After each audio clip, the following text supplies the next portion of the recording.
মানুষের মধ্যে একটা বিচিত্র প্রবৃত্তি থাকে, অন্য সকলের বিষয়ে, তাদের জীবনের বিষয়ে, তাদের ব্যক্তিত্বের বিষয়ে, তাদের ভবিষ্যতের বিষয়ে অনুমান করা। এটা হলো অনুচিত। কারোর অতীতকালকে দেখে লোকে ভবিষ্যৎ বলে দিতে পারেন, বর্তমানকে দেখে ভবিষ্যতের বিষয়ে অনুমান করে ফেলেন। উদাহরণ দিতে হলে বলবো, কোনো দাসকে দেখুন, ওকে দেখে লোকে বলে যে ওর ভবিষ্যৎ সেটাই হতে পারে, অনুমান করে ফেলেন। আর এই রাজাকে দেখুন, উনি তো কত সুখী হবেন, উনি তো জগতের সব থেকে অধিক সুখী মানুষ, কত সুখ সুবিধা আছে ওনার কাছে, ধারণা করে ফেলেন। তবে সত্য তো এটাই যে কারোর ব্যক্তিত্বের বিষয়ে, তাদের ভবিষ্যতের বিষয়ে আপনি পূর্ণ সত্য কখনোই বলতে পারবেন না, শুধু অনুমান করতে পারবেন। আর এই অনুমান করে সত্যি কোনো লাভ হয় না, কারণ এই কাল সেটা হলো অত্যন্ত শক্তিশালী।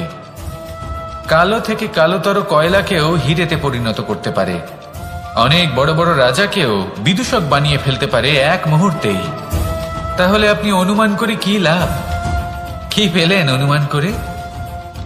সেই জন্য কারোর বিষয়ে কোনো অনুমান করবেন না, তার ভবিষ্যতের বিষয়ে অনুমান করতে যাবেন না, কারোর বিষয়ে কোনো ধারণা করে নেবেন না। কিছু করতে হলে ভালোবাসুন, সবার মধ্যে ভালোবাসা ছড়ান, সবার মধ্যে ধন্যাত্মক ভাব ছড়ান। এই মন প্রসন্ন হয়ে বলবে, রাধা রাধা।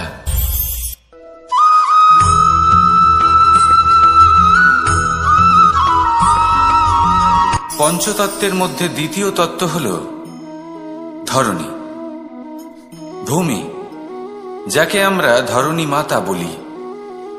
এই ধরণী ধৈর্য ধারণ করে, আর এর ওপরেই আমাদের সমগ্র সংসার নির্ভরশীল। কারণ এই ভূমি সহ্য ক্ষমতা রাখে, এর সহ্য ক্ষমতা হল অপরিসীম। সন্তান যতই আঘাত প্রদান করুক না কেন, প্রেম পূর্বক সহ্য করে, আর তার বদলে অমূল্য রত্ন প্রদান করে। সন্তান যদি হাল চালায়, তাহলে তার বদলে তাকে অন্ন প্রদান করে। এটাই হলো ধরণী। এবার এর থেকে আমরা কি শিক্ষা পেতে পারি? এটাই যে কারোর জন্য কিছু করা বা কাউকে কিছু দেওয়া মনে কোনো কামনা ছাড়াই। আর এই কথাটা বুঝে যান, যদি কারোর জন্য কামনা না রেখে বা কোনো পাওয়ার আশা না রেখে কারোর জন্য কিছু করেন বা কারোকে কিছু দেন, যদি এটা আপনি শিখতে পারেন, তবে আপনি ভালোবাসতে শিখে গেছেন। আর সেই জন্যই এই ধরিত্রীকে মাতা বলা হয়। কারণ মাতা শুধু উনি নন যিনি গর্ভে সন্তানকে ধারণ করেন, মাতা তো উনিও যিনি জীবন বাঁচতে শেখান, যিনি জীবন বাঁচার উদাহরণ প্রদান করেন। তাহলে ধরণীর থেকে এই নিঃস্বার্থ ভাব শিখুন, নিঃস্বার্থ ভালোবাসা শিখুন, আর এই ভালোবাসার সাথেই বলুন, রাধা রাধা।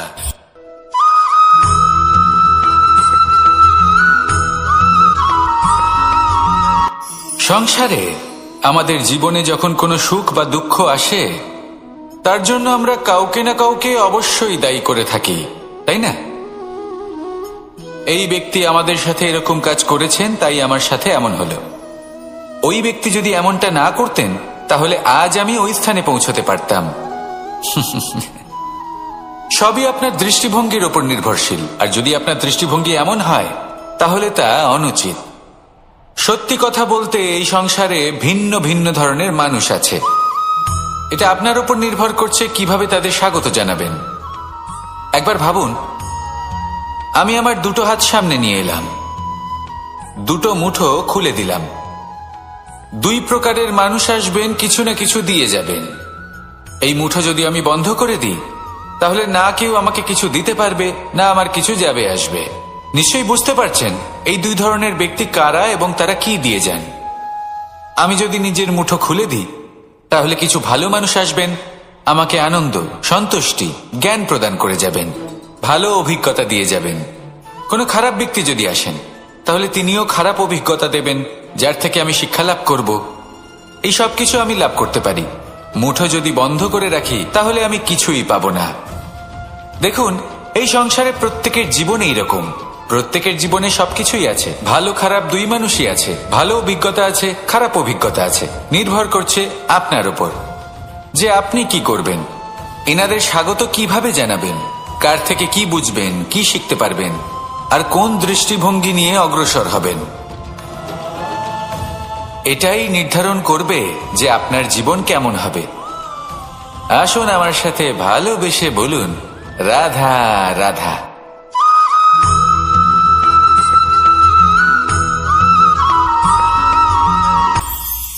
এটা হলো ধান গাছ। এর থেকে যে চাল উৎপন্ন হয় তা মানুষ গ্রহণ করেন। আর এটা কি? এ হলো জংলি ঘাস। একবার ভেবে দেখুন, যদি এই জংলি ঘাস ধান গাছের আশেপাশে থাকে তাহলে কি হবে? ধান উৎপন্ন হতে পারবে? তা উৎকৃষ্ট হতে পারবে? আমরা কি তা গ্রহণ করতে পারবো? কখনোই নয়। এই জংলি ঘাস ধানকে নষ্ট করে দেবে, কিন্তু নিজে জীবিত থাকবে। এটাই হলো আজকের শিক্ষা। এই সংসারে যদি আপনি নীতির পথে চলতে চান, উচিত কর্ম করতে চান, সংসারকে সেবা করতে চান, তাহলে জংলি ঘাসের মতো ব্যক্তিদের থেকে সবসময় দূরে থাকতে হবে। সেই ব্যক্তি যারা দুর্নীতি এবং মিথ্যা দ্বারা পরিপূর্ণ, যাদের ব্যবহার অশুভ, যাদের অনেক অশুভ গুণ রয়েছে, তারা সঠিক নয়। সেই সকল ব্যক্তি যাদের চরিত্র অত্যন্ত দুষ্ট হয়, তারা হয় শুভ চরিত্রের ব্যক্তিকে একদম নষ্ট করে দেয়, নয় নিজের মতো বানিয়ে তোলে। তাই যদি আপনি নীতির পথে চলতে চান, এই সংসারের জন্য শুভ কর্ম করতে চান, তাহলে সেই সঙ্গ লাভ করুন যে সঙ্গ জ্ঞানে পরিপূর্ণ, যাদের মধ্যে অনেক গুণ আছে, যাদের থেকে প্রতিদিন কিছু শিখতে পারবেন। এমন ব্যক্তির সাথে জীবন অতিবাহিত করুন। দুরাচারীদের থেকে দূরে থাকুন। তবেই এই মন প্রসন্ন হয়ে বলবে, রাধা রাধা।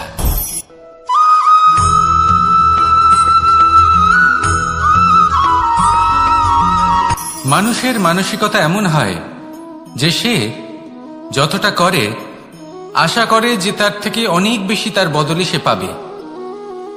দেখুন, সবকিছুই আপনার ভাবনা চিন্তার উপর নির্ভর করছে। আপনি যদি ফলের বিষয়ে ভেবে কর্ম করতে থাকেন তাহলে সেটা অনুচিত। জীবনের আসল আনন্দ হলো নিজের কর্ম করতে থাকা, ফলের চিন্তা করা উচিত নয়। যদি আপনি এরকম ভাবেন যে আমি এতটা করছি, আমার এতটা পাওয়া উচিত, সেই ভাবনা অনুচিত। যদি আপনি সেবার মানসিকতা নিয়ে কর্ম করতে থাকেন, কর্মচক্রে প্রবাহিত হন, যদি আপনি এমন ভাবনা রাখেন যে আমি এতটা পাচ্ছি তাই এর থেকে অনেক বেশি আমি কর্ম করব, তাহলে নিশ্চিত রূপে আপনি যতটা করছেন তার থেকে অনেক বেশি আপনি পাবেন। আপনার আশার থেকে অনেক বেশি আপনি পাবেন। শুধু জীবনে অনেক বেশি কাজ করতে থাকুন, ফলের চিন্তা করবেন না। আর মনে রাখবেন, এই ভাবনাই সব থেকে বড় বীজ। কর্মের উপর বিশ্বাস রাখুন। জীবনে যা যা আপনি চান সবই সুখময় হবে। আসুন আর আমার সাথে ভালোবেসে বলুন, রাধা রাধা।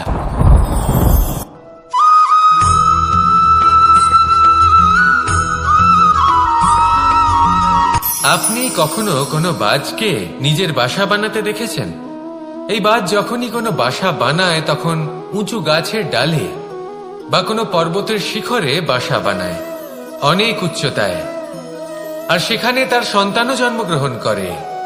যখন এই সন্তানেরা জন্মায় তখন এই বাজ খুবই ভালোবেসে এবং খুব সাবধানে এদের পালন পোষণ করে।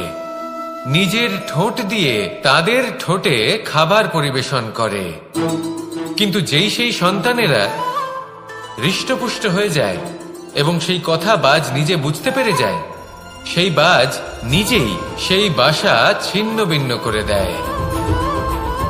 সেই সন্তান যাদের সবেমাত্র ডানা গজিয়েছে, কিভাবে উঠতে হয় তারা জানে না, সেই সন্তানগুলিকে উচ্চতা থেকে ঠেলে দেয়। সেই সন্তান প্রথমে ভয়ভীত হয়ে যায়। তারা সামনে মৃত্যুকে দেখতে পেয়ে ভয়ের কারণে তাদের ডানা ঝাপটাতে থাকে। আর সেই প্রক্রিয়াতেই সেই সন্তানগুলি উড়তে শুরু করে দেয়। এবার এই ঘটনায় আমরা কি শিক্ষা পেতে পারি? এটাই, যদি আপনি মাতা পিতা হন তাহলে নিজের সন্তানকে অবশ্যই স্নেহ করুন, কিন্তু তাদেরকে নিজের আঁচলের তলায় বেঁধে রাখবেন না। যদি আপনি চান আপনার সন্তান জীবনে উন্নতি করুক, তাহলে নিজের মুঠো থেকে তাদের স্বতন্ত্র করে দিন। এই সংসারে সংঘর্ষ করতে দিন। সেই সন্তান নিজেই বুঝতে পারবে যে জন্মের সময় পাওয়া ডানা কি করে ব্যবহার করতে হয়। আর আপনার চোখের সামনে আপনার সন্তান এই আকাশে উড়তে থাকবে। তাহলে আসুন আমার সাথে ভালোবেসে বলুন, রাধা রাধা।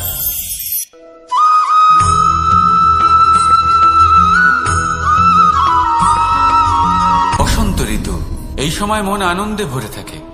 এমন মনে হয় যেন আমরা আকাশে বিচরণ করতে চলে যাই, কিন্তু সেটা তো সম্ভব নয়। সেই জন্য হয়তো আমরা ঘুড়ি ওড়াই, এই ঘুড়িকে নিজেদের প্রতিরূপ মনে করে। এবার অনেক মানুষ আছেন যারা ঘুড়ি ওড়ান, কিন্তু এই কর্মের সারমর্ম কি সেটা কজন বুঝতে পারেন? আপনি এটা মনে করুন যে আপনি হলেন সেই ঘুড়ি, আর এই সুতো যিনি ধরে রয়েছেন তিনি হলেন পরমাত্মা। আর এই সুতো যেখান থেকে শুরু হয় সেই লাটাই হলো আমাদের কর্মচক্র। এবার আপনি নিজেই অনুমান করুন যে এই উড়ান কার ওপর নির্ভরশীল? পরমাত্মার ওপর আর আপনার কর্মের ওপর। যদি পরমাত্মা আপনার হাত ধরে থাকেন, আপনার সাথে থাকেন, যদি আপনি শুভ কর্ম করতে থাকেন, আপনি এই আকাশে উড়তে থাকবেন। কিন্তু কোথাও যদি পরমাত্মার সাথে এই বন্ধন ছিন্ন হয়, আপনার কর্মচক্র খারাপ হয়ে যায় বা থেমে যায়, তাহলে আপনার এই ঘুড়ি কেটে যাবে আর দূরে কোনো গাছের ডালে গিয়ে আটকে যাবে। তাই শুধুমাত্র ঘুড়ি ওড়াবেন না, তার থেকে শিখুন, পরমাত্মার সাহচর্যে থাকুন, সবসময় শুভ কর্ম করতে থাকুন আর সবসময় এই আকাশে উড়তে থাকুন। আসুন আর আমার সাথে ভালোবেসে বলুন, রাধা।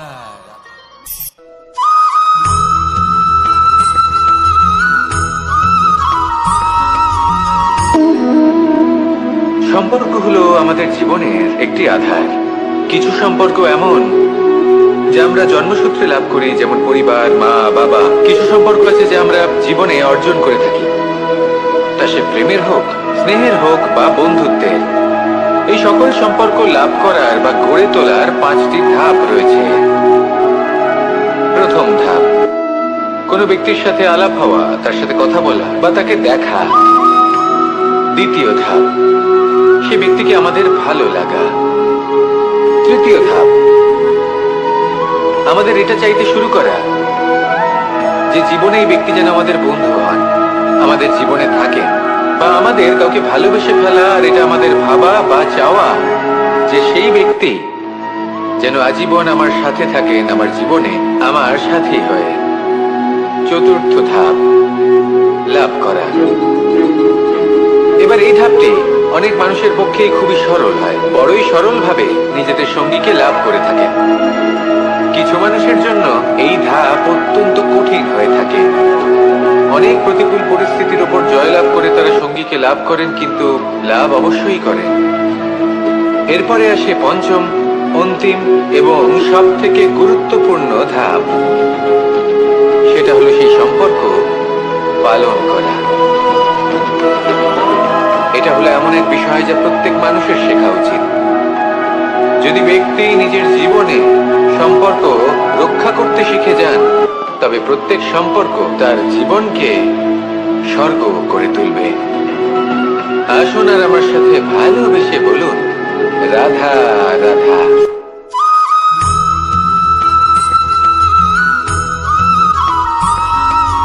জীবনে যখন কোনো ব্যক্তি নিজের লক্ষ্য প্রাপ্তির জন্য নিরন্তর পরিশ্রম করতে থাকেন, চেষ্টা করতে থাকেন, তখন তিনি কষ্ট অনুভব করেন, কখনো শারীরিক কষ্ট, কখনো মানসিক কষ্ট। এবার উনি এটা ভাবতে থাকেন যে আমি কি উচিত করছি নাকি অনুচিত করছি। কারণ অন্যদিকে এমন একজন ব্যক্তিও আছেন যিনি একদমই পরিশ্রম চেষ্টা করছেন না। তিনি মদিরা পান করেন, বিলাসিতায় জীবন কাটান, অলস প্রকৃতির হয়ে ওঠেন, নিদ্রাতে বিলীন হয়ে থাকেন আর ভাবেন যে তিনি সুখ লাভ করছেন। কিন্তু এরকম কেন হয়? কারণ যখন আমরা সৎ পথে থাকি, উচিত পথে চলি, লক্ষ্য প্রাপ্ত করার জন্য চেষ্টা করতে থাকি, তখন আমাদের ভেতরে থাকা নেতিবাচক শক্তি এবং পাপ এই দেহকে ত্যাগ করে দেয়। আর এই অনুভূতিটাই আমাদের দুঃখের অনুভূতি দেয়, কষ্ট দেয়। এবার সেখানে যদি আমরা কুপথে চলি, অনুচিত পথে চলতে থাকি, তাহলে আমাদের ভেতরে থাকা পুণ্য এবং ধনাত্মক শক্তি আমাদের দেহ ত্যাগ করে দেয়। আর এই অনুভূতির কারণেই আমরা সুখ অনুভব করি। কিন্তু কখনো ভাববেন যে এই সুখ বেশি সময় পর্যন্ত থাকে না। সেই জন্য সবসময় মনে রাখবেন, যদি আপনি জানেন যে এটাই আপনার লক্ষ্য, এটাই উচিত পথ, শুভ পথ, তাতে নিরন্তরভাবে এগিয়ে যেতে চেষ্টা করতে থাকুন। এই কষ্ট আপনাকে সুখের পরাকাষ্ঠায় কখন পৌঁছে দেবে তা আপনি জানতেই পারবেন না। আসুন আমার সাথে ভালোবেসে বলুন, রাধা রাধা।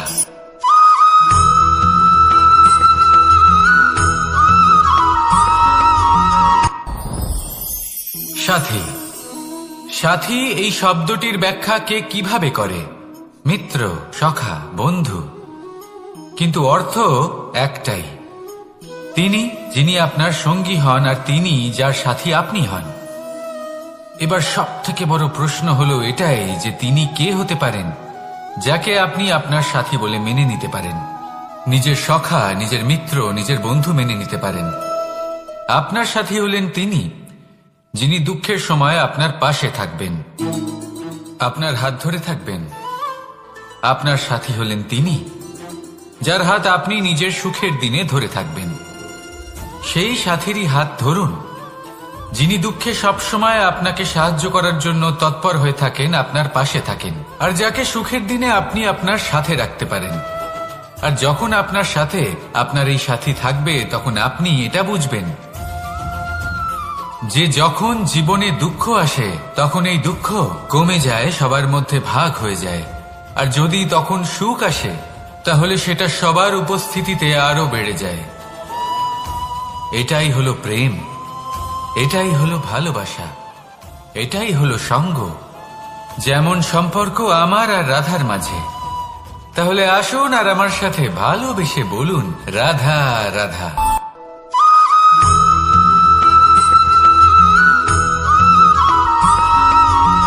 এই সংসারে প্রত্যেক মানুষ এটাই চান যে তিনি যেন ধনবান হন, আর্থিক অবস্থা তার ভালো থাকে, ওনার বাড়িতে লক্ষ্মীর আগমন হয়।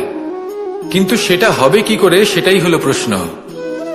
কেউ বলেন যে যদি পরিশ্রম করো তাহলে ধন অর্জন সম্ভব, কেউ বলেন যে যদি বিদ্যা লাভ হয় তবেই ধন অর্জন সম্ভব, কেউ বলেন যে যদি বলশালী হও তবেই সম্পন্ন থাকবে। ভালো কথা, যদি তাই হয়ে থাকে, তবে দিনমজুর সারা দিন পরিশ্রম করেন, তিনি কেন ধনী হন না? অনেকজন বিদ্বান মানুষ আছেন এই সংসারে, তারা কেন ধনবান হন না? অনেক সংখ্যক বলশালী ব্যক্তি আছেন, তাদের কাছে ধন নেই কেন? তাদের কেন ধনের অভাব হয়? আবার এমনও কিছু মানুষ আছেন যারা পরিশ্রম করেন, তারা দিনমজুর, কিন্তু তারা ধন অর্জন করতে পারেন। কিছু বিদ্বান ব্যক্তি আছেন যাদের কাছে অধিক মাত্রায় ধন রয়েছে, কয়েকজন বলশালী ব্যক্তি রয়েছেন যাদের কাছে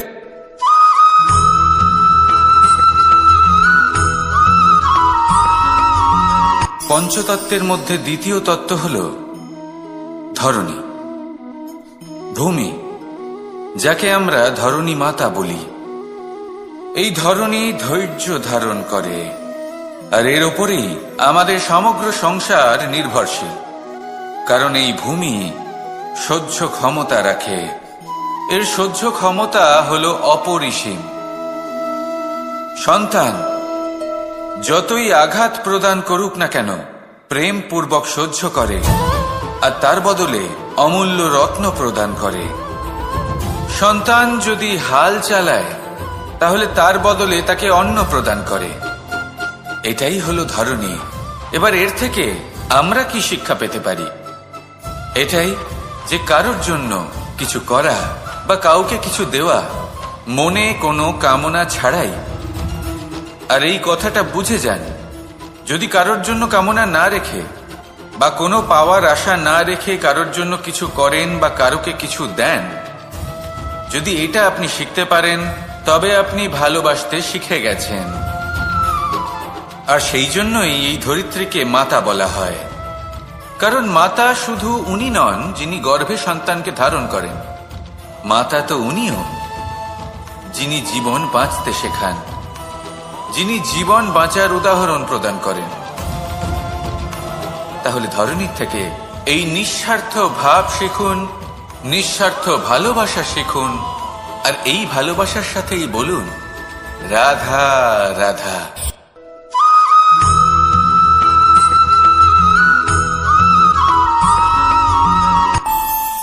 আমাদের মনে যখন কোনো প্রশ্ন ওঠে, কোনো দ্বন্দ্ব জাগে, তখন আমরা যাই আমাদের গুরুর কাছে, আমাদের আরাধ্যের কাছে গিয়ে জিজ্ঞেস করি। এইভাবেই একদিন আমি পৌঁছলাম আমার আরাধ্যের কাছে, আমার মহাদেবের কাছে, আর ওনাকে প্রশ্ন করলাম যে মহাদেব, জীবনে আনন্দ পাওয়ার, উৎসব পালনের, প্রেম ভাগ করে নেবার, জীবনকে উপভোগ করে নেওয়ার সর্বশ্রেষ্ঠ সময় কোনটা? মহাদেব হাসলেন আর উনি বললেন, জীবনে উৎসব পালনের সব থেকে শ্রেষ্ঠ দিন হল মৃত্যুর ঠিক আগের দিনটা। প্রেম ভাগ করে নেওয়ার সব থেকে শ্রেষ্ঠ মুহূর্ত হল মৃত্যুর ঠিক আগের মুহূর্ত। জীবনকে উপভোগ করে নেওয়ার সর্বশ্রেষ্ঠ প্রহর হল মৃত্যুর এক প্রহর পূর্বে। তখন আমি চমকে গেলাম। আমি বললাম, কিন্তু মহাদেব, মৃত্যু তো অনিশ্চিত, আমরা জানিও না কবে আমাদের মৃত্যু হবে। মহাদেব আবার হাসলেন। উনি বললেন যে যদি আমরা এভাবে জীবন কাটাই যে আমরা জীবনের প্রত্যেক দিন, প্রত্যেক মুহূর্ত, প্রত্যেক প্রহর শেষ বলে মনে করি, তাহলে আমাদের সমস্ত জীবন আনন্দের সাথেই অতিবাহিত হবে। কি বলেন?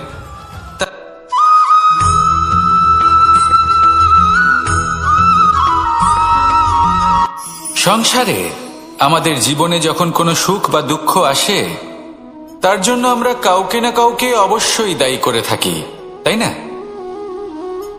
এই ব্যক্তি আমাদের সাথে এরকম কাজ করেছেন, তাই আমার সাথে এমন হলো। ওই ব্যক্তি যদি এমনটা না করতেন, তাহলে আজ আমি ওই স্থানে পৌঁছতে পারতাম। সবই আপনার দৃষ্টিভঙ্গির ওপর নির্ভরশীল, আর যদি আপনার দৃষ্টিভঙ্গি এমন হয়, তাহলে তা অনুচিত। সত্যি কথা বলতে, এই সংসারে ভিন্ন ভিন্ন ধরনের মানুষ আছে। এটা আপনার উপর নির্ভর করছে কিভাবে তাদের স্বাগত জানাবেন। একবার ভাবুন, আমি আমার দুটো হাত সামনে নিয়ে এলাম, দুটো মুঠো খুলে দিলাম। দুই প্রকারের মানুষ আসবেন, কিছু না কিছু দিয়ে যাবেন। এই মুঠো যদি আমি বন্ধ করে দিই, তাহলে না কেউ আমাকে কিছু দিতে পারবে, না আমার কিছু যাবে আসবে। নিশ্চয়ই বুঝতে পারছেন এই দুই ধরনের ব্যক্তি কারা এবং তারা কি দিয়ে যান। আমি যদি নিজের মুঠো খুলে দিই, তাহলে কিছু ভালো মানুষ আসবেন, আমাকে আনন্দ, সন্তুষ্টি, জ্ঞান প্রদান করে যাবেন, ভালো অভিজ্ঞতা দিয়ে যাবেন। কোনো খারাপ ব্যক্তি যদি আসেন, তাহলে তিনিও খারাপ অভিজ্ঞতা দেবেন, যার থেকে আমি শিক্ষা লাভ করব। এই সব কিছু আমি লাভ করতে পারি। মুঠো যদি বন্ধ করে রাখি, তাহলে আমি কিছুই পাবো না। দেখুন, এই সংসারে প্রত্যেকের জীবনে এইরকম। প্রত্যেকের জীবনে সবকিছুই আছে, ভালো খারাপ দুই মানুষই আছে, ভালো অভিজ্ঞতা আছে, খারাপ অভিজ্ঞতা আছে। নির্ভর করছে আপনার উপর যে আপনি কি করবেন, এনাদের স্বাগত কিভাবে জানাবেন, কার থেকে কি বুঝবেন, কি শিখতে পারবেন, আর কোন দৃষ্টিভঙ্গি নিয়ে অগ্রসর হবেন। এটাই নির্ধারণ করবে যে আপনার জীবন কেমন হবে। আসুন আমার সাথে ভালোবেসে বলুন রাধা রাধা।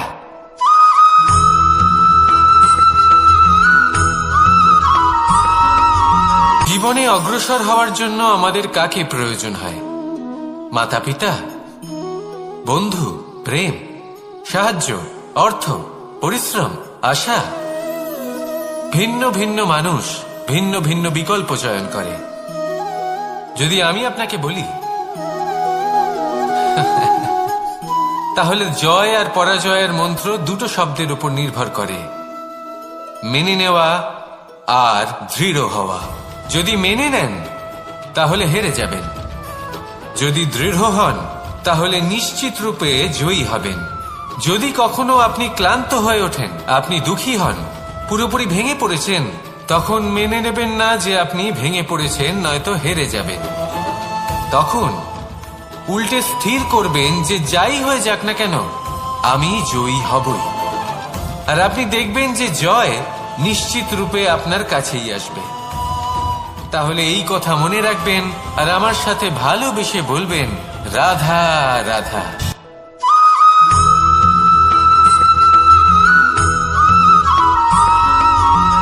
ভালো, শুধু ওনাদের কঠোর ব্যবহার দেখলে আমরা একটু ভয় পেয়ে যাই।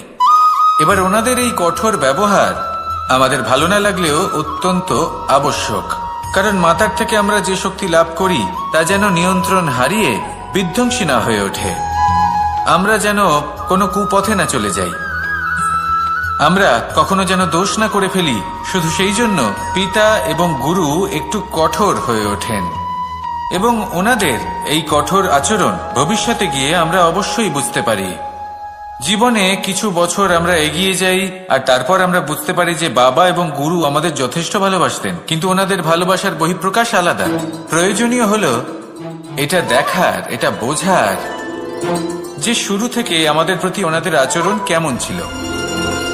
ওনাদের কঠোর হওয়ার পেছনে ওনাদের ভালোবাসাটা বোঝার চেষ্টা করুন, ওনাদের চিন্তাটা বোঝার চেষ্টা করুন, ওনাদের পথপ্রদর্শনের আড়ালে আপনার ভবিষ্যতের জন্য যে পরিকল্পনা ওনারা করেছেন সেটা বোঝার চেষ্টা করুন। তখন আপনারা বুঝতে পারবেন ওনাদের ভালোবাসাকে। আপনার মনের মধ্যে আপনা থেকেই ওনাদের প্রতি সম্মান জেগে উঠবে। নিজের পিতা এবং নিজের গুরু এই দুজনের প্রতি কৃতজ্ঞতা প্রকাশ করুন আর আমার সাথে ভালোবেসে বলুন, রাধা রাধা।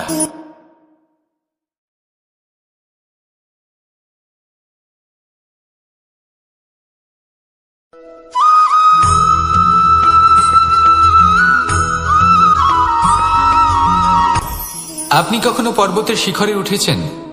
আপনি দেখতে পাবেন পর্বতের পদতলে প্রচুর সুন্দর ফুল রয়েছে, সবুজ বনানী রয়েছে। যত আপনি ওপরে উঠতে থাকবেন তত ফুল কমতে থাকবে, সবুজ বনানী কমতে থাকবে। আরো কিছুটা ওপরে উঠলে কাঁটা জাতীয় গাছ দেখতে পাবেন, শুকনো গাছ দেখতে পাবেন। আরো যদি ওপরে ওঠেন তাহলে পাষাণ দেখতে পাবেন। আরো ওপরে উঠলে হিমখণ্ড দেখতে পাবেন। এই যে পর্বত, তা মনুষ্য জীবনের সব থেকে উত্তম উদাহরণ। মানুষ যখন সাফল্যের শিখরে পৌঁছতে চান, মহানুভবতার শিখরে পৌঁছতে চান, পথে যত আস্তে আস্তে উপরে উঠতে থাকেন ততই ভৌতিক বস্তু তার থেকে বিচ্ছিন্ন হতে থাকে। যদি তিনি সেই ভৌতিক বস্তুগুলি ত্যাগ না করতে পারেন তাহলে কখনোই সেই স্থানে পৌঁছতে পারবেন না। আর মানুষ যদি উচিত ত্যাগ করতে পারেন, পথে অগ্রসর হতে থাকেন, এগোতে থাকেন, তাহলে একদিন না একদিন তিনি মহানুভবতার, জ্ঞানের, সাফল্যের হিমের স্বাদ অবশ্যই লাভ করবেন। মনে রাখবেন, মানব জীবনে ত্যাগ হলো অত্যন্ত গুরুত্বপূর্ণ অংশ। আসুন আমার সাথে ভালোবেসে বলুন, রাধা রাধা।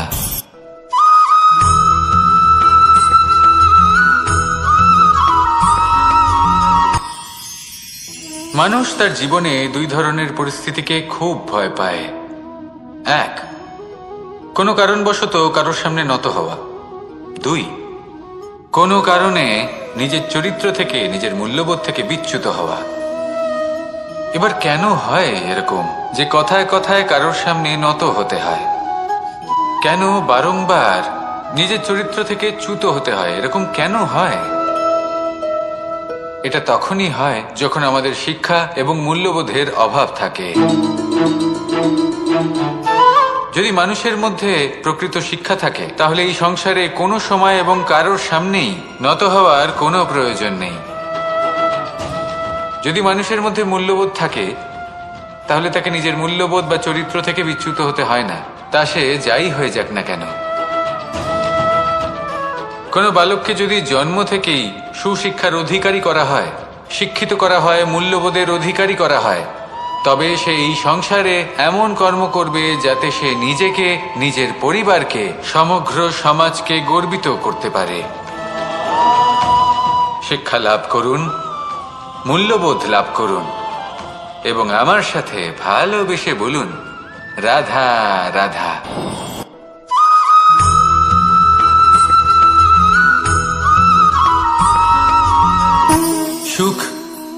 দুঃখ এবং শক্তি।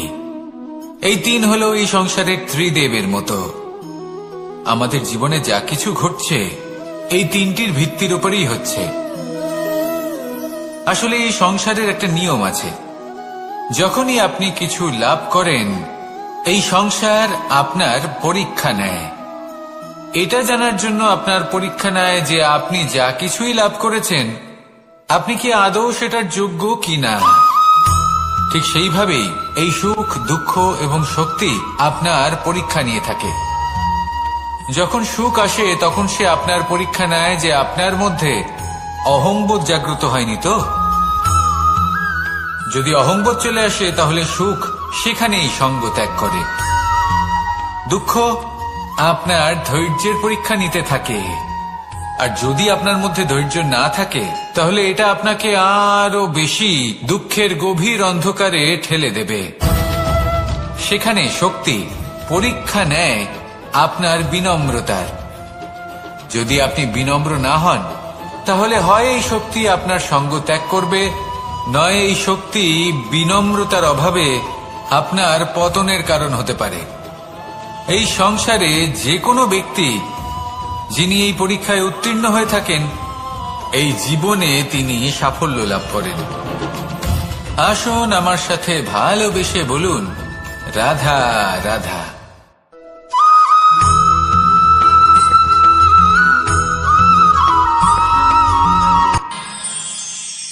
আমরা সবাই সূর্যকে সম্মান কেন করি? কারণ আমরা জানি যে সন্ধেবেলা যখন সূর্যাস্ত হবে তখন শুধুমাত্র অন্ধকার বাকি থাকবে। ঠিক কিছুটা এরকমই হয় আমাদের মাতা পিতাও, যিনি আমাদের জন্ম দেন, আমাদের ভরণ পোষণ করেন, আমাদের বড় করেন, আমাদের প্রেম প্রদান করেন।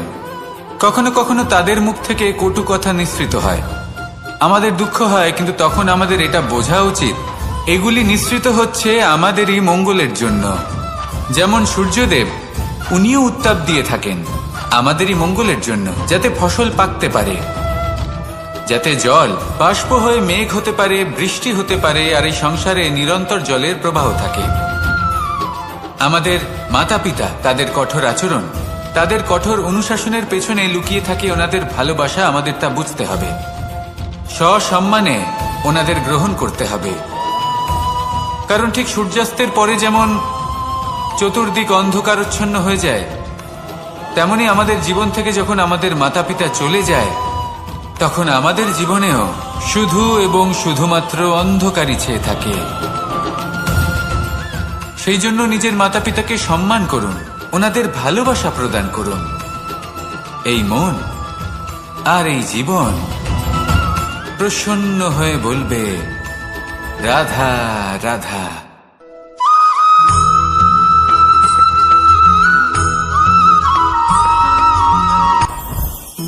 জীবনে কিছু শেখা অত্যন্ত গুরুত্বপূর্ণ। এবার কি কি শিখতে হবে সেই সব শেখানোর জন্য অনেক শিক্ষক রয়েছেন, কিন্তু কি শিখবেন না আর কি করবেন না এটা আমাদের নিজের অভিজ্ঞতা দিয়ে শিখতে হয়। কিন্তু তার মানে এটা নয় যে যদি আপনাকে শিখতে হয় যে আগুনের তাপ কতটা, আপনাকে আগুনের মধ্যে হাত দিতে হবে। না, অন্য কারোর অভিজ্ঞতা দ্বারাও শিখতে পারেন।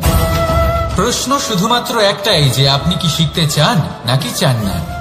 যদি আপনি এটাই ভাবেন যে আমি শুধুই নিজের অভিজ্ঞতা দ্বারাই শিখতে চাই, তাহলে জীবনকাল ছোট মনে হবে, অনেক কিছুই শিখতে পারবেন না। তাই নিজের সাথে সাথে বড়দের অভিজ্ঞতা দ্বারাও শেখা শুরু করে দিন। এই সংসারের অভিজ্ঞতা দ্বারা শিখতে শুরু করে দিন। আর এটা নিশ্চিত রূপে শেখা আবশ্যক যে কখন কি করবেন না, কোথায় থামতে হবে আর কোথায় থামবেন না। তাহলে আসুন আর আমার সাথে ভালোবেসে বলুন, রাধা রাধা।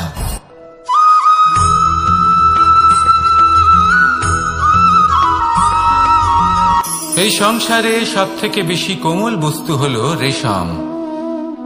এই রেশম এতটাই কোমল হয় যে এর পুরো একটা থান শুধুমাত্র একটা হাতে ধরা সম্ভব। কখনো ভেবে দেখেছেন এই রেশম কিভাবে হয়? একটি কীট তার লালার দ্বারা উৎপন্ন হয়। এই কীট সেই রেশমকে পাক দিতে থাকে, পাক দিতেই থাকে আর আস্তে আস্তে তার মধ্যেই জড়িয়ে পড়ে। শেষে ওর এই সুন্দর অমূল্য সৃষ্টি রেশমের এই সুতো তার নির্মাণ কার্য পূর্ণ হয়, কিন্তু তাতেই ও নিজে বন্দী হয়ে যায়।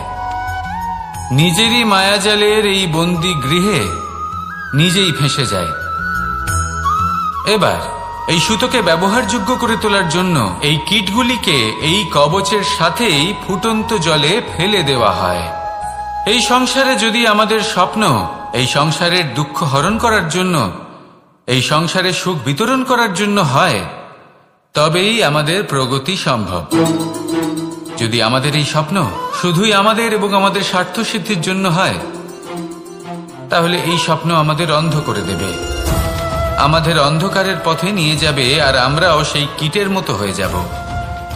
নিজেদেরই মায়াজালে আমরা নিজেই ফেঁসে যাব, আর শেষে আমরা যদি কিছু লাভ করি তা হবে একাকিত্ব, অন্ধকারময় মৃত্যু।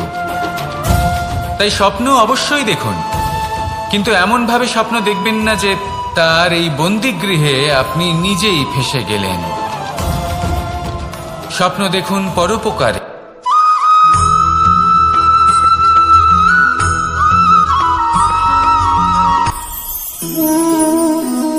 শক্তি এক অত্যন্ত বিচিত্র বস্তু, বা বলতে পারেন অনুভূতি। পিতা সবসময় চান যেন তিনি তার শক্তি পুত্রকে। আসুন আপনাকে সহজে বোঝাই। যদি আপনি সুপাত্র হন আর আপনাকে শক্তি দেওয়া হয়, তাহলে আপনি সেই শক্তির গুরুত্ব বুঝবেন, কোথায় সেই শক্তি প্রয়োগ করা উচিত সেটা বুঝবেন। আর এটা যেহেতু অর্জন করা শক্তি হবে, সেই শক্তির অপব্যবহার হবে না। কিন্তু যদি এই আপনি কুপাত্র হন আর যদি আপনাকে এই শক্তি দেওয়া হয়, তাহলে কি হবে? দেখতে গেলে এই শক্তি আপনি দান হিসেবে পেয়েছেন, তাই না আপনি এই শক্তির গুরুত্ব বুঝবেন আর না এর প্রয়োগ আপনি জানবেন। তার অপব্যবহার হওয়া সুনিশ্চিত। তাই যদি আপনি কোনো শক্তি অর্জন করতে চান, তাহলে আগে তার যোগ্য হয়ে উঠুন, পুত্র নয় পাত্র হয়ে উঠুন। আর আমার সাথে ভালোবেসে বলুন, রাধা রাধা।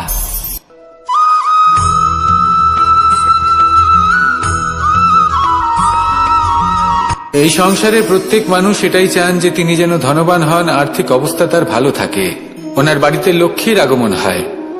কিন্তু সেটা হবে কি করে, সেটাই হলো প্রশ্ন। কেউ বলেন যে যদি পরিশ্রম করো তাহলে ধন অর্জন সম্ভব, কেউ বলেন যে যদি বিদ্যা লাভ হয় তবেই ধন অর্জন সম্ভব, কেউ বলেন যে যদি বলশালী হও তবেই সম্পন্ন থাকবে। ভালো কথা, যদি তাই হয়ে থাকে, তবে দিনমজুর সারা দিন পরিশ্রম করেন, তিনি কেন ধনী হন না? অনেকজন বিদ্বান মানুষ আছেন এই সংসারে, তারা কেন ধনবান হন না? অনেক সংখ্যক বলশালী ব্যক্তি আছেন, তাদের কাছে ধন নেই কেন? তাদের কেন ধনের অভাব হয়? আবার এমনও কিছু মানুষ আছেন যারা পরিশ্রম করেন, তারা দিনমজুর, কিন্তু তারা ধন অর্জন করতে পারেন। কিছু বিদ্বান ব্যক্তি আছেন যাদের কাছে অধিক মাত্রায় ধন রয়েছে, কয়েকজন বলশালী ব্যক্তি রয়েছেন যাদের কাছে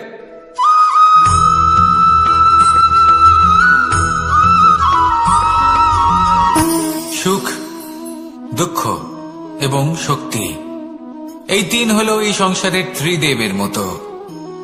আমাদের জীবনে যা কিছু ঘটছে এই তিনটির ভিত্তির উপরেই হচ্ছে। আসলে এই সংসারের একটা নিয়ম আছে, যখনই আপনি কিছু লাভ করেন, এই সংসার আপনার পরীক্ষা নেয়।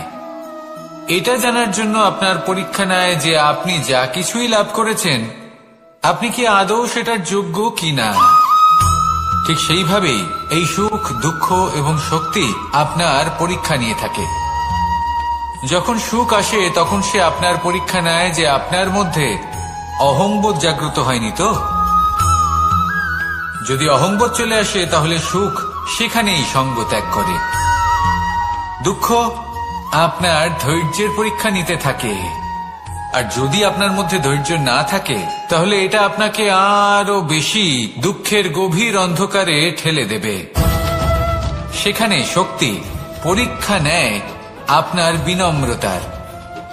যদি আপনি বিনম্র না হন, তাহলে হয় এই শক্তি আপনার সঙ্গ ত্যাগ করবে, নয় এই শক্তি বিনম্রতার অভাবে আপনার পতনের কারণ হতে পারে। এই সংসারে যে কোনো ব্যক্তি যিনি এই পরীক্ষায় উত্তীর্ণ হয়ে থাকেন, এই জীবনে তিনি সাফল্য লাভ করেন। আসুন আমার সাথে ভালোবেসে বলুন, রাধা রাধা।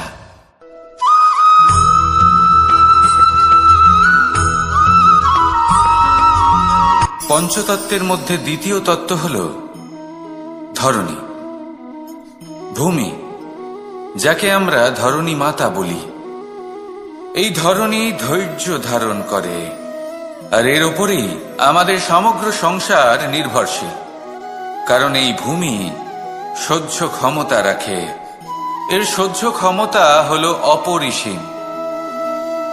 সন্তান যতই আঘাত প্রদান করুক না কেন, প্রেম পূর্বক সহ্য করে, আর তার বদলে অমূল্য রত্ন প্রদান করে। সন্তান যদি হাল চালায়, তাহলে তার বদলে তাকে অন্ন প্রদান করে। এটাই হলো ধরণী। এবার এর থেকে আমরা কি শিক্ষা পেতে পারি? এটাই যে কারোর জন্য কিছু করা বা কাউকে কিছু দেওয়া মনে কোনো কামনা ছাড়াই। আর এই কথাটা বুঝে যান, যদি কারোর জন্য কামনা না রেখে বা কোনো পাওয়ার আশা না রেখে কারোর জন্য কিছু করেন বা কারোকে কিছু দেন, যদি এটা আপনি শিখতে পারেন, তবে আপনি ভালোবাসতে শিখে গেছেন। আর সেই জন্যই এই ধরিত্রীকে মাতা বলা হয়।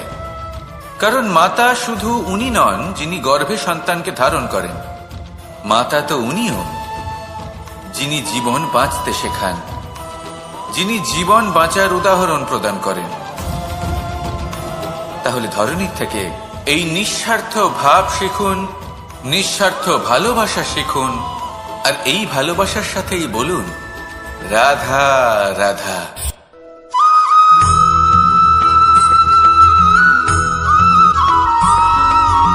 মানুষ জন্মগ্রহণ করে, তার সাথে ভয়েরও জন্ম হয়। ছোটবেলা থেকেই আমাদের মনে কোনো না কোনো প্রকারের ভয় থেকেই যায়। কেউ এই বিষয়ে ভয় পায় যে তার কোনো বস্তু তার থেকে দূরে চলে যাবে, কেউ এই বিষয়ে ভয় পায় যে আমি নিজেকে হারিয়ে ফেলব, কেউ এই ভেবে ভয় পায় যে আমার প্রিয়জনেরা তারা যেন আমার থেকে দূরে না চলে যায়, কেউ এই ভেবে ভয় পায় যে আমরা যেন পথ না হারিয়ে ফেলি, আদি ইত্যাদি। কিন্তু সত্যি কথা বলতে, ভেবে দেখুন এই ভয় বাস্তবে কি? শুধুই একটা মনস্থিতি, আর কিছুই নয়। যা কিছু আপনি জীবনে পেয়েছেন তা একদিন আপনাকে হারাতে হবে। এই জীবন হলো আপনারই, কিন্তু তাও একদিন সমাপ্ত হবে। তাই ভয় পেয়ে কি লাভ? এই ভয় শুধু আপনাকে জীবন যাপন করা থেকে বাধা দিচ্ছে, আর কিচ্ছু নয়। পথ হারিয়ে ফেললেই বুঝতে পারবেন যে নতুন পথ কিভাবে বানাতে হয়। কিছু মানুষকে জীবন থেকে হারালে তবেই আপনি বুঝবেন যে আপনার আপনজনকে। এই ভয়ের কারণে ভীত হয়ে থাকবেন না। এই তারা নক্ষত্র অন্ধকারের অভাবে গুরুত্ব হারায়। শিবকেও মহাদেব হওয়ার জন্য বিষপান করতে হয়েছিল। প্রত্যেক পরিস্থিতি, প্রত্যেক সাফল্য আপনার পরীক্ষা নেবে, তাতে উত্তীর্ণ হওয়া হলো আপনার কর্ম। যখনই আপনি ভয় পাবেন বা সংকটের সম্মুখীন হবেন, তখন সাহসের সাথে তার সম্মুখীন হন। মনে রাখবেন, যে সম্মুখীন হতে জানে, সাফল্য তার সাথে সবসময় থাকে। আসুন আর আমার সাথে ভালোবেসে বলুন, রাধা রাধা।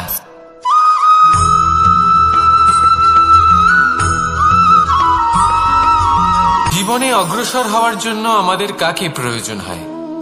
মাতা পিতা, বন্ধু, প্রেম, সাহায্য, অর্থ, পরিশ্রম, আশা। ভিন্ন ভিন্ন মানুষ ভিন্ন ভিন্ন বিকল্প চয়ন করে। যদি আমি আপনাকে বলি, তাহলে জয় আর পরাজয়ের মন্ত্র দুটো শব্দের উপর নির্ভর করে, মেনে নেওয়া আর দৃঢ় হওয়া। যদি মেনে নেন তাহলে হেরে যাবেন, যদি দৃঢ় হন তাহলে নিশ্চিত রূপে জয়ী হবেন। যদি কখনো আপনি ক্লান্ত হয়ে ওঠেন, আপনি দুঃখী হন, পুরোপুরি ভেঙে পড়েছেন, তখন মেনে নেবেন না যে আপনি ভেঙে পড়েছেন, নয়তো হেরে যাবেন। তখন উল্টে স্থির করবেন যে যাই হয়ে যাক না কেন আমি জয়ী হবই। আর আপনি দেখবেন যে জয় নিশ্চিত রূপে আপনার কাছেই আসবে। তাহলে এই কথা মনে রাখবেন আর আমার সাথে ভালোবেসে বলবেন, রাধা রাধা।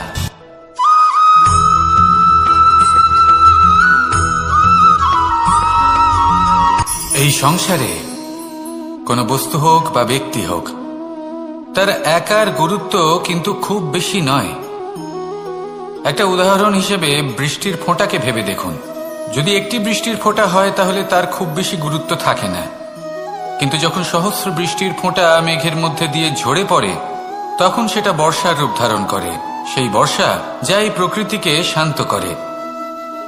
সেইভাবেই পাথরের ছোট টুকরো তার খুব বেশি গুরুত্ব থাকে না, কিন্তু যখন অসংখ্য পাথরের টুকরো একত্রিত হয় তখন তা পর্বতের আকার ধারণ করে। সেইভাবেই কিছু মানুষ যখন একত্রিত হন তখন তৈরি হয় পরিবার, কিছু পরিবার যখন একত্রিত হয় তখন তৈরি হয় সমাজ, যখন অনেক সংখ্যক সমাজ একত্রিত হয় তখন তৈরি হয় রাজ্য। এবার এই রাজ্যের সব থেকে গুরুত্বপূর্ণ ব্যক্তি হতে পারেন রাজা, কিন্তু তাও সেই রাজা একা কিছু করতে পারেন না।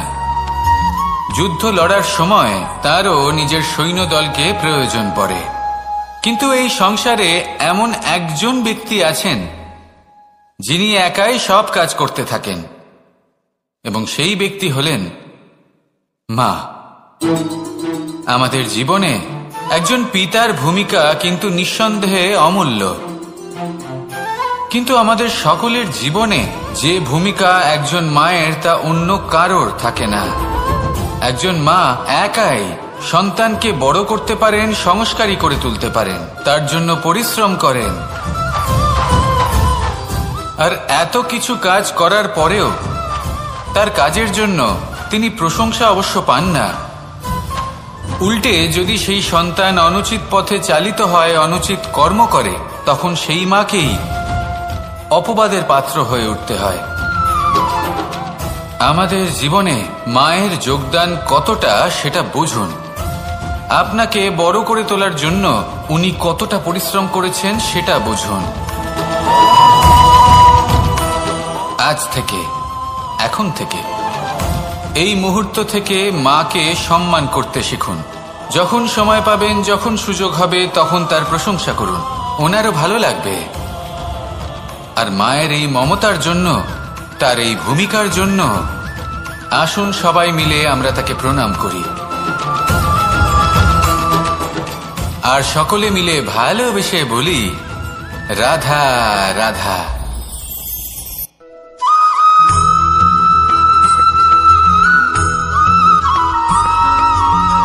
এই সংসারের সব থেকে গুরুত্বপূর্ণ তত্ত্ব কোনটা? প্রথম হলো সময়। জন্ম থেকে মৃত্যু পর্যন্ত এই যে সময়, এটাই তো হলো জীবন। দ্বিতীয় হলো জীবন, যাতে আমরা সময়ের সদ্ব্যবহার করি, শ্রেষ্ঠ থেকে শ্রেষ্ঠতর কাজ করার চেষ্টা করি।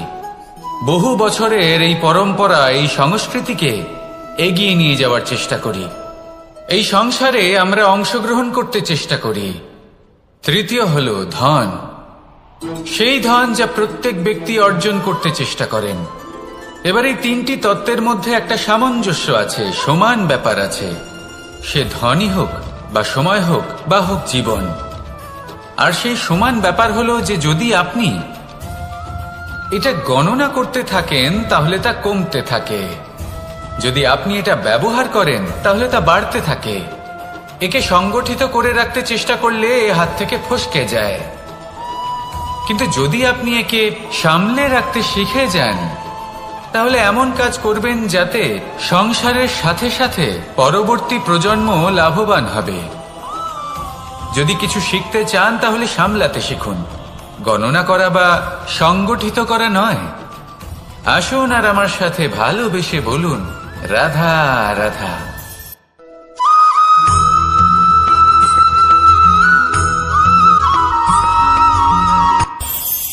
এই সংসারে আমরা প্রকাশ কোথা থেকে পাই? এর উত্তর বড়ই সরল। ভোরে যখন সূর্যোদয় হয় তখন প্রকাশের কিরণ আমাদের ঘরে এসে পৌঁছয়। এইভাবেই আমরা প্রকাশ লাভ করি। এবার এই প্রকাশের আলোতেই আমরা সারাদিনের কাজ সম্পন্ন করি। সন্ধে হয়ে যায়, সূর্যাস্তও হয়ে যায়, আর আমাদের ঘর যাতে অন্ধকার না হয় তার জন্য আমরা একটা প্রদীপ প্রজ্বলিত করি। এটাই ঘটে আমাদের জীবনেও। এবার প্রবাহমান আয়ুর সাথে আমরা আমাদের অন্তরে যদি একটা প্রদীপ প্রজ্বলিত করে নিই, তাহলে বিষয়টাই অন্যরকম হবে। এবার আপনি বলবেন কোন প্রকাশের কথা বলছি যা আমাদের অন্তরে জাগ্রত করা সম্ভব? আমাদের আত্মার মাঝে প্রেমের প্রকাশ জাগ্রত করার কথা বলছি। কারণ আমাদের এই জীবন এও হলো দিনের আলোর মতো। আজ প্রকাশ আছে, কিন্তু কোনোদিন অবশ্যই অস্ত হবে।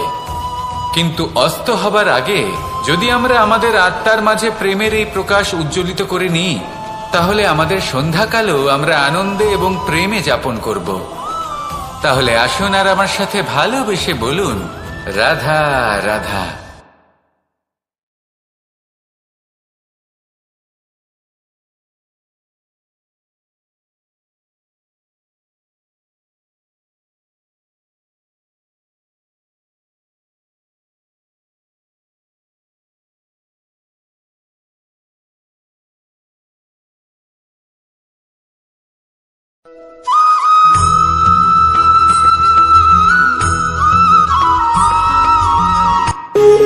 যখন মানুষের মৃত্যু হয় তখন কি হয়? অনেক সংখ্যক মানুষ শোক পালন করতে চলে আসেন। যে ব্যক্তি মৃত্যু লাভ করেছেন তার অনেক বস্তু থাকে যেগুলো তার প্রিয়, যেগুলো তিনি ব্যবহার করেছেন। তার শয্যা, তার বস্ত্র, তার আভূষণ সবকিছু তার থেকে বিচ্ছিন্ন করা হয় এবং খালি হাতে তাকে শ্মশানের উদ্দেশ্যে রওনা করা হয়। আমি আপনাকে এই প্রশ্ন করতে চাই, আপনি এই সংসারে কি অর্জন করেছেন? ধন সম্পত্তি, বস্ত্র, আভূষণ, এই সব কিছু যে আপনি অর্জন করেছেন, আপনার মৃত্যুর পরে তা আপনার থেকে দূর হয়ে যাবে। এর উত্তর হলো একটাই, আপনার কর্ম। শুধু সেটাই আছে যা একান্ত আপনার, আর শুধু সেটাই এই সংসার থেকে চলে যাওয়ার পরেও সংসারেই জীবিত থাকবে। যদি আপনি দুষ্কর্ম করেন, তাহলে এই সংসার আপনাকে একটি অনুচিত উদাহরণ হিসেবে মনে রাখবে যে এই ব্যক্তি খুব পাপী ছিল, অনুচিত কর্ম করতেন। যে পথে তিনি চলেছেন সেই পথে কারোর চলা উচিত নয়। সেখানেই যদি আপনি সৎকর্ম করেন, তাহলে সংসার চিরকাল এটাই বলবে যে খুব ভালো মানুষ ছিলেন, সবাইকে ভালোবাসতেন, সবাইকে সাহায্য করতেন, আমার খুব প্রিয় মানুষ ছিলেন। এটাই হলো শ্রেষ্ঠ কর্ম। সেই জন্য জীবনে শুধুমাত্র ধন সম্পত্তি, আভূষণ এই সব অর্জন করতে গিয়ে নিজের মনোনিবেশ করবেন না। শ্রেষ্ঠ কর্ম করুন। সংসার থেকে চলে যাওয়ার পরেও এই কর্মই এই সংসারে আপনাকে জীবিত রাখবে। আসুন আমার সাথে ভালোবেসে বলুন, রাধা রাধা।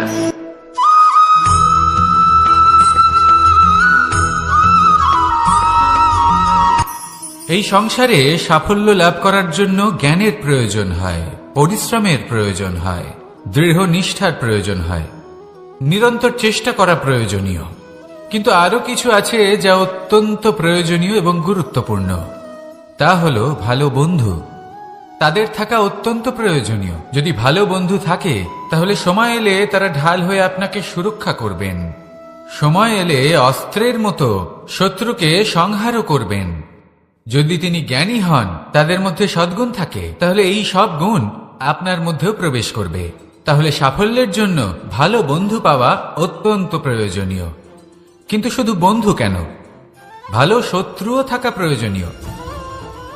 এবার আপনি ভাববেন, আমি কি বললাম? যদি আপনার জীবনেও ভালো অর্থাৎ শক্তিশালী শত্রু থাকে, তাহলে আপনিও শক্তিশালী হতে থাকবেন। এই শত্রু আপনাকে প্রেরিত করবে আরো বেশি শক্তিশালী হয়ে ওঠার। কখনো কোনো হরিণকে দেখুন, তীব্র গতিতে দৌড়তে থাকে। কেন তীব্র গতিতে দৌড়য়? এই কারণে নয় যে কোথাও তার জন্য মধুর ঘাস অপেক্ষা করে রয়েছে, না। সে এই কারণে তীব্র গতিতে দৌড়য় কারণ সেটা না করলে তার পেছনে একটি সিংহ আছে যে ওকে নিজের ভোজন করে ফেলবে। তাই জীবনে বিপদ, সংকট এই সবকিছুও হলো অত্যন্ত গুরুত্বপূর্ণ। তার সম্মুখীন হতে শিখুন আর আমার সাথে ভালোবেসে বলুন, রাধা রাধা।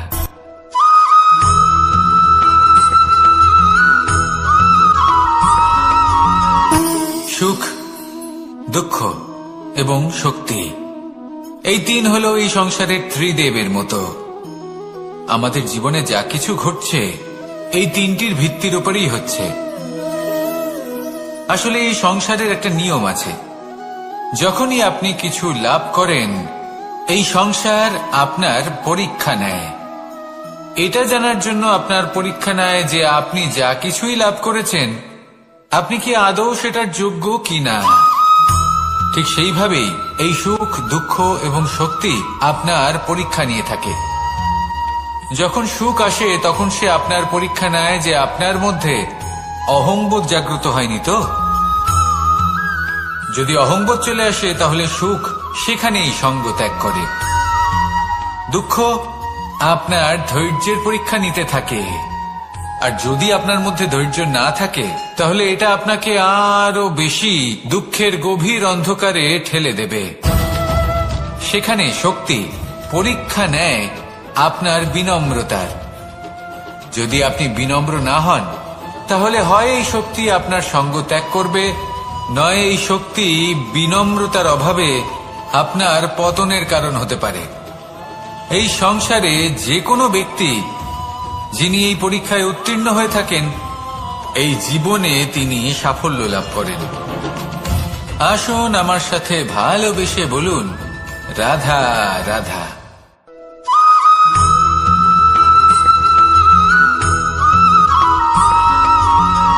পুরুষার্থ। শাস্ত্রে 4 ধরনের পুরুষার্থের কথা বলা হয়েছে।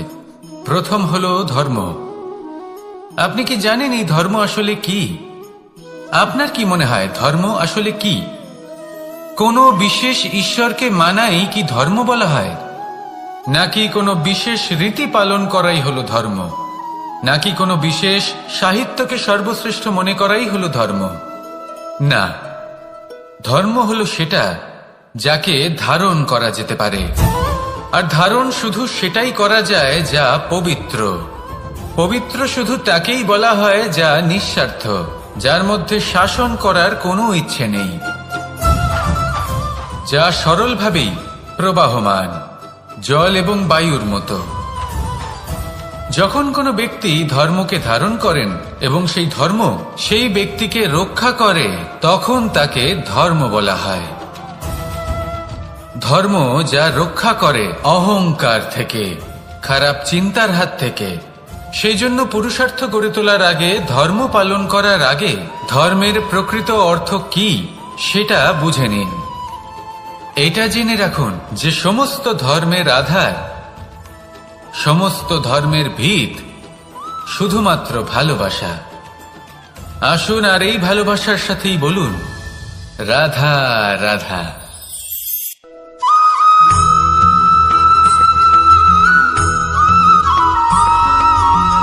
এই সংসারে সবথেকে বেশি কোমল বস্তু হলো রেশম। এই রেশম এতটাই কোমল হয় যে এর পুরো একটা থান শুধুমাত্র একটা হাতে ধরা সম্ভব। কখনো ভেবে দেখেছেন এই রেশম কিভাবে হয়? একটি কীট তার লালার দ্বারা উৎপন্ন হয়। এই কীট সেই রেশমকে পাক দিতে থাকে, পাক দিতেই থাকে, দিতেই থাকে, আর আস্তে আস্তে তার মধ্যেই জড়িয়ে পড়ে।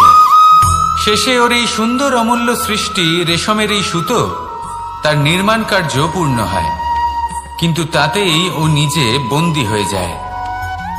নিজেরই মায়াজালের এই বন্দী গৃহে নিজেই ফেঁসে যায়। এবার এই সুতোকে ব্যবহারযোগ্য করে তোলার জন্য এই কীটগুলিকে এই কবচের সাথেই ফুটন্ত জলে ফেলে দেওয়া হয়। এই সংসারে যদি আমাদের স্বপ্ন এই সংসারের দুঃখ হরণ করার জন্য, এই সংসারে সুখ বিতরণ করার জন্য হয়, তবেই আমাদের প্রগতি সম্ভব। যদি আমাদের এই স্বপ্ন শুধুই আমাদের এবং আমাদের স্বার্থ সিদ্ধির জন্য হয়, তাহলে এই স্বপ্ন আমাদের অন্ধ করে দেবে। আমাদের অন্ধকারের পথে নিয়ে যাবে, আর আমরাও সেই কীটের মতো হয়ে যাব। নিজেদেরই মায়াজালে আমরা নিজেই ফেঁসে যাব, আর শেষে আমরা যদি কিছু লাভ করি তা হবে একাকিত্ব, অন্ধকারময় মৃত্যু। তাই স্বপ্ন অবশ্যই দেখুন, কিন্তু এমনভাবে স্বপ্ন দেখবেন না যে তার এই বন্দিগৃহে আপনি নিজেই ফেঁসে গেলেন। স্বপ্ন দেখুন পরোপকারে।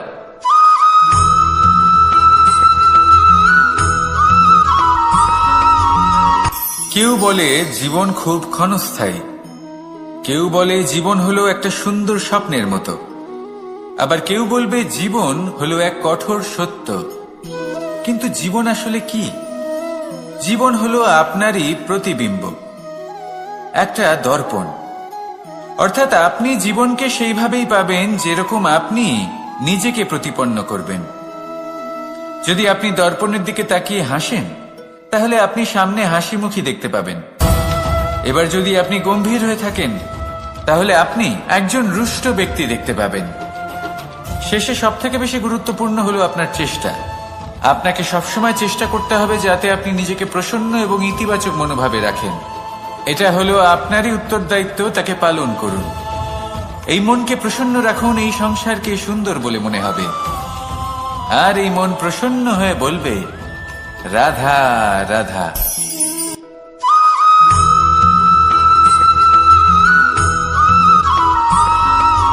জীবনে যখন কোনো ব্যক্তি নিজের লক্ষ্য প্রাপ্তির জন্য নিরন্তর পরিশ্রম করতে থাকেন, চেষ্টা করতে থাকেন, তখন তিনি কষ্ট অনুভব করেন, কখনো শারীরিক কষ্ট, কখনো মানসিক কষ্ট। এবার উনি এটা ভাবতে থাকেন যে আমি কি উচিত করছি নাকি অনুচিত করছি। কারণ অন্যদিকে এমন একজন ব্যক্তিও আছেন যিনি একদমই পরিশ্রম চেষ্টা করছেন না। তিনি মদিরা পান করেন, বিলাসিতায় জীবন কাটান, অলস প্রকৃতির হয়ে ওঠেন, নিদ্রাতে বিলীন হয়ে থাকেন আর ভাবেন যে তিনি সুখ লাভ করছেন। কিন্তু এরকম কেন হয়? কারণ যখন আমরা সৎ পথে থাকি, উচিত পথে চলি, লক্ষ্য প্রাপ্ত করার জন্য চেষ্টা করতে থাকি, তখন আমাদের ভেতরে থাকা নেতিবাচক শক্তি এবং পাপ এই দেহকে ত্যাগ করে দেয়। আর এই অনুভূতিটাই আমাদের দুঃখের অনুভূতি দেয়, কষ্ট দেয়। এবার সেখানে যদি আমরা কুপথে চলি, অনুচিত পথে চলতে থাকি, তাহলে আমাদের ভেতরে থাকা পুণ্য এবং ধনাত্মক শক্তি আমাদের দেহ ত্যাগ করে দেয়। আর এই অনুভূতির কারণেই আমরা সুখ অনুভব করি। কিন্তু কখনো ভাববেন যে এই সুখ বেশি সময় পর্যন্ত থাকে না। সেই জন্য সবসময় মনে রাখবেন, যদি আপনি জানেন যে এটাই আপনার লক্ষ্য, এটাই উচিত পথ, শুভ পথ, তাতে নিরন্তরভাবে এগিয়ে যেতে চেষ্টা করতে থাকুন। এই কষ্ট আপনাকে সুখের পরাকাষ্ঠায় কখন পৌঁছে দেবে তা আপনি জানতেই পারবেন না। আসুন আমার সাথে ভালোবেসে বলুন রাধা রাধা।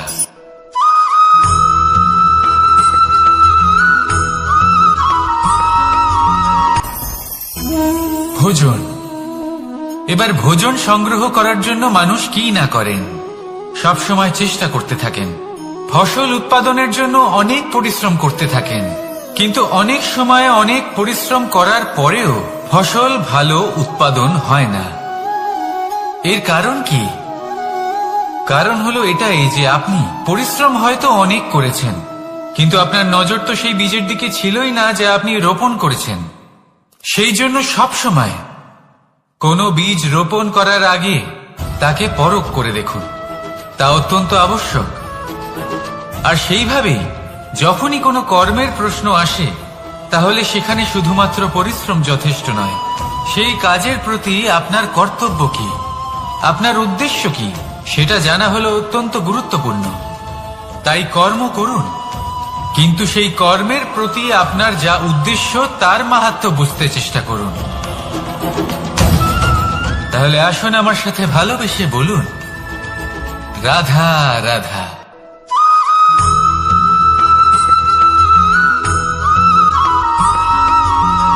পিতা আর পুত্রের সম্পর্ক অত্যন্ত মধুর হয়ে থাকে। পিতা স্বপ্ন দেখেন, তাকে পূর্ণ করার সকল সম্ভাব্য চেষ্টা করেন, কিন্তু তাও অনেক সময় ওনার স্বপ্ন অপূর্ণ থেকে যায়। তখন পিতা ভাবেন যে স্বপ্ন উনি পূর্ণ করতে পারেননি, ওনার সন্তান তা অবশ্যই পূরণ করবে। যে স্থানে উনি কখনো পৌঁছতে পারেননি, সেই স্থানে ওনার পুত্র অবশ্যই পৌঁছবে।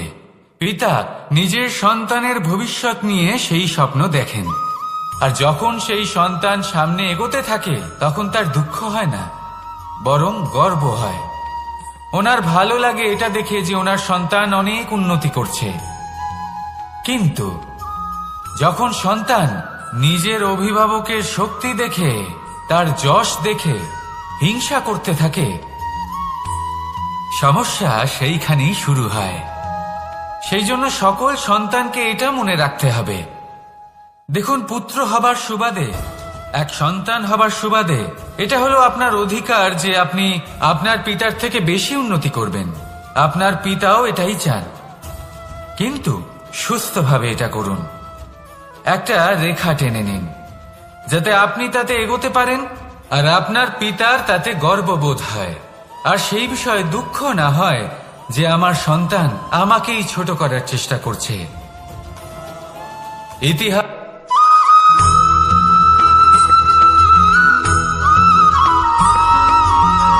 যখন আমরা কোনো বনে প্রবেশ করি,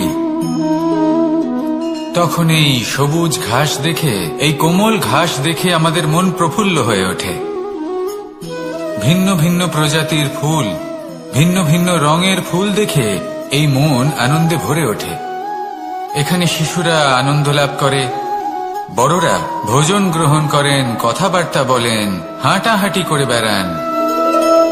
এবার ভেবে দেখুন, যখন এই উপবনের নির্মাণ হয়েছিল সেই সময় যদি এই মাটিকে সঠিকভাবে খনন না করা হতো, যদি তাতে সঠিকভাবে বীজ রোপণ না করা হতো, যদি কোনো সংঘর্ষ না হতো, পরিশ্রম না করা হতো, যদি চলতে চলতে পায়ে কাঁটা না বিঁধে যেত, তাহলে এই সুন্দর বন দেখে আমরা কি এই আনন্দ লাভ করতে পারতাম? কখনোই নয়। ধরুন কোন নদীর তটে সুন্দর একটি বন আছে, সেই বনের আনন্দ লাভ করতে গেলে আপনাকে সেই নদী পার করতেই হবে। যদি সুখের নদীর কাছে পৌঁছতে চান, তাহলে তটে যে কাঁটা রয়েছে সেগুলোর সাথে সংঘর্ষ করতেই হবে। এই সংসারে যদি আপনি সুখ লাভ করতে চান, তাহলে সুখ লাভের এই যাত্রা শুরু করতে হবে সংঘর্ষ দ্বারা। তাহলে সংঘর্ষকে স্বাগত জানান, এর পেছনেই সুখ রয়েছে যা আপনার জন্য অপেক্ষা করছে। এবার হাসুন আর আমার সাথে ভালোবেসে বলুন, রাধা।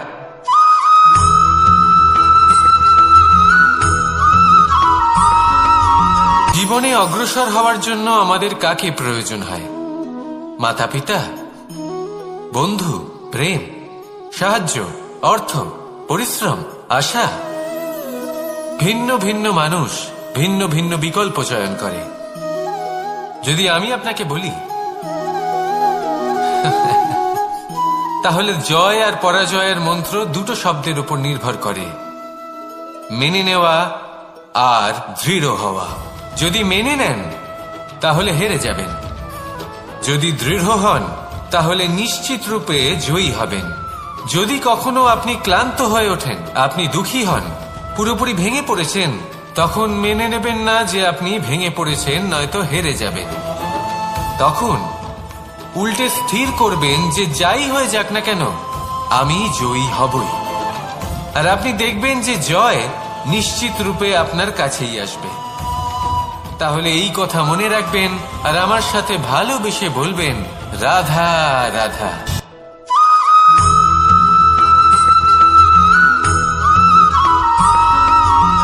এই সংসারে সব থেকে বড় ব্যক্তি কে?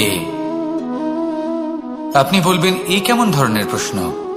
কিন্তু এটা হলো সব থেকে উচিত প্রশ্ন। কেউ এর উত্তর দেবে যে সেই মহাপ্রতাপী রাজা, তিনি হলেন সব থেকে বড় ব্যক্তি, সেই বড় রাজনীতিবিদ, তিনিই সব থেকে বড় ব্যক্তি। আমি আপনাকে জানাই যে সংসারের সব থেকে বড় ব্যক্তি হলেন তিনি, যার সাথে দেখা করলে আপনি নিজেকে ছোট মনে করবেন না। কোন ব্যক্তি যিনি সব থেকে বেশি শক্তিশালী, আপনি যদি তার সামনে যান, তাহলে উনি আপনার অন্তরের শক্তিকে বাইরে বের করে আনবে। আপনার অন্তরে লুকিয়ে থাকা শক্তিকে জাগ্রত করতে প্রেরণা প্রদান করবে। তিনি হলেন বড় ব্যক্তি, তিনি হলেন মহান ব্যক্তি।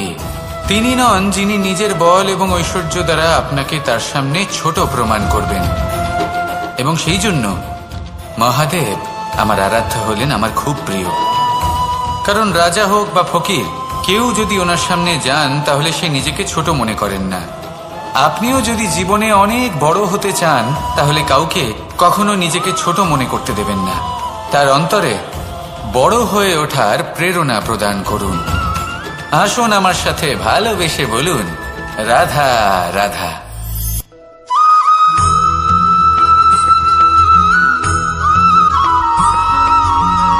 মানুষের মানসিকতা এমন হয় যে সে যতটা করে আশা করে যে তার থেকে অনেক বেশি তার বদলে সে পাবে। দেখুন, সবকিছুই আপনার ভাবনা চিন্তার উপর নির্ভর করছে। আপনি যদি ফলের বিষয়ে ভেবে কর্ম করতে থাকেন তাহলে সেটা অনুচিত। জীবনের আসল আনন্দ হলো নিজের কর্ম করতে থাকা, ফলের চিন্তা করা উচিত নয়। যদি আপনি এরকম ভাবেন যে আমি এতটা করছি, আমার এতটা পাওয়া উচিত, সেই ভাবনা অনুচিত। যদি আপনি সেবার মানসিকতা নিয়ে কর্ম করতে থাকেন, কর্মচক্রে প্রবাহিত হন, যদি আপনি এমন ভাবনা রাখেন যে আমি এতটা পাচ্ছি তাই এর থেকে অনেক বেশি আমি কর্ম করব, তাহলে নিশ্চিতরূপে আপনি যতটা করছেন তার থেকে অনেক বেশি আপনি পাবেন। আপনার আশার থেকে অনেক বেশি আপনি পাবেন। শুধু জীবনে অনেক বেশি কাজ করতে থাকুন, ফলের চিন্তা করবেন না। আর মনে রাখবেন, এই ভাবনাই সব থেকে বড় বীজ। কর্মের উপর বিশ্বাস রাখুন। জীবনে যা যা আপনি চান সবই সুখময় হবে। আসুন আর আমার সাথে ভালোবেসে বলুন, রাধা রাধা।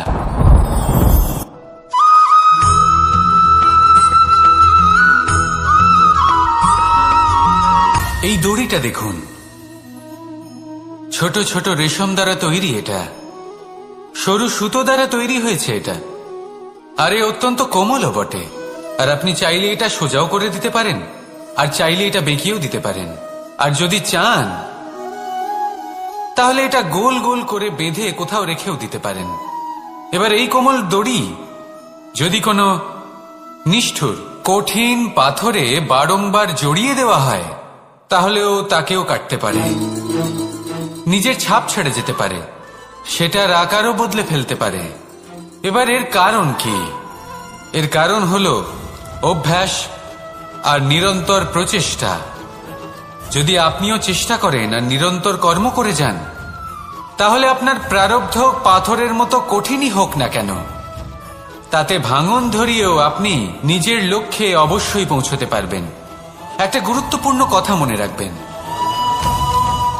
সুকর্মের অভ্যাস আর নিরন্তর প্রয়াস, এই হলো সাফল্যের মন্ত্র। তাহলে জীবনে এই মন্ত্র আনুন আর আমার সাথে ভালোবেসে বলুন, রাধা রাধা।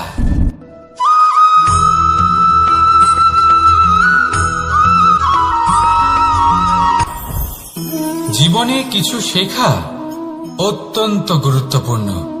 এবার কি কি শিখতে হবে সেই সব শেখানোর জন্য অনেক শিক্ষক রয়েছেন, কিন্তু কি শিখবেন না আর কি করবেন না এটা আমাদের নিজের অভিজ্ঞতা দিয়ে শিখতে হয়। কিন্তু তার মানে এটা নয় যে যদি আপনাকে শিখতে হয় যে আগুনের তাপ কতটা, আপনাকে আগুনের মধ্যে হাত দিতে হবে। না, অন্য কারোর অভিজ্ঞতা দ্বারাও শিখতে পারেন। প্রশ্ন শুধুমাত্র একটাই যে আপনি কি শিখতে চান নাকি চান না।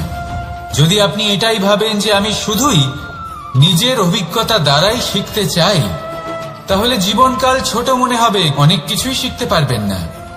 তাই নিজের সাথে সাথে বড়দের অভিজ্ঞতা দ্বারাও শেখা শুরু করে দিন। এই সংসারের অভিজ্ঞতা দ্বারা শিখতে শুরু করে দিন। আর এটা নিশ্চিত রূপে শেখা আবশ্যক যে কখন কি করবেন না, কোথায় থামতে হবে আর কোথায় থামবেন না। তাহলে আসুন আর আমার সাথে ভালোবেসে বলুন, রাধা রাধা।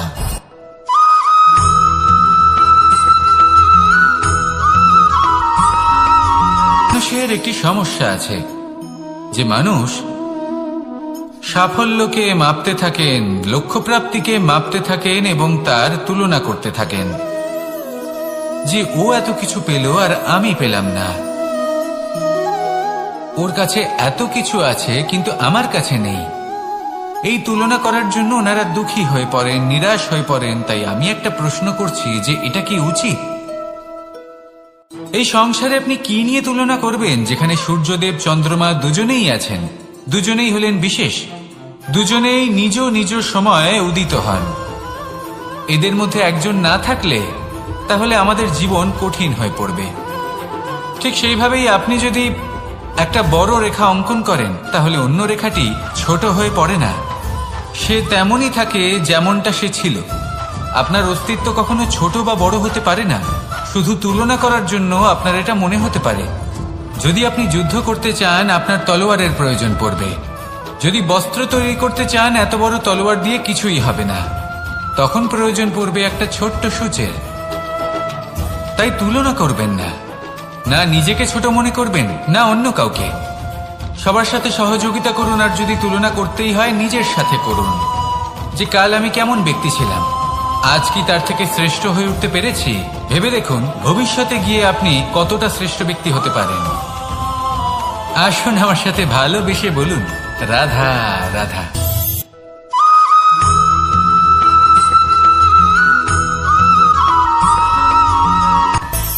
মানুষের মধ্যে একটা বিচিত্র প্রবৃত্তি থাকে, অন্য সকলের বিষয়ে, তাদের জীবনের বিষয়ে, তাদের ব্যক্তিত্বের বিষয়ে, তাদের ভবিষ্যতের বিষয়ে অনুমান করা। এটা হলো অনুচিত। কারোর অতীতকালকে দেখে লোকে ভবিষ্যৎ বলে দিতে পারেন, বর্তমানকে দেখে ভবিষ্যতের বিষয়ে অনুমান করে ফেলেন। উদাহরণ দিতে হলে বলবো, কোনো দাসকে দেখুন, ওকে দেখে লোকে বলে যে ওর ভবিষ্যৎ সেটাই হতে পারে, অনুমান করে ফেলেন। আর এই রাজাকে দেখুন, উনি তো কত সুখী হবেন, উনি তো জগতের সব থেকে অধিক সুখী মানুষ, কত সুখ সুবিধা আছে ওনার কাছে, ধারণা করে ফেলেন।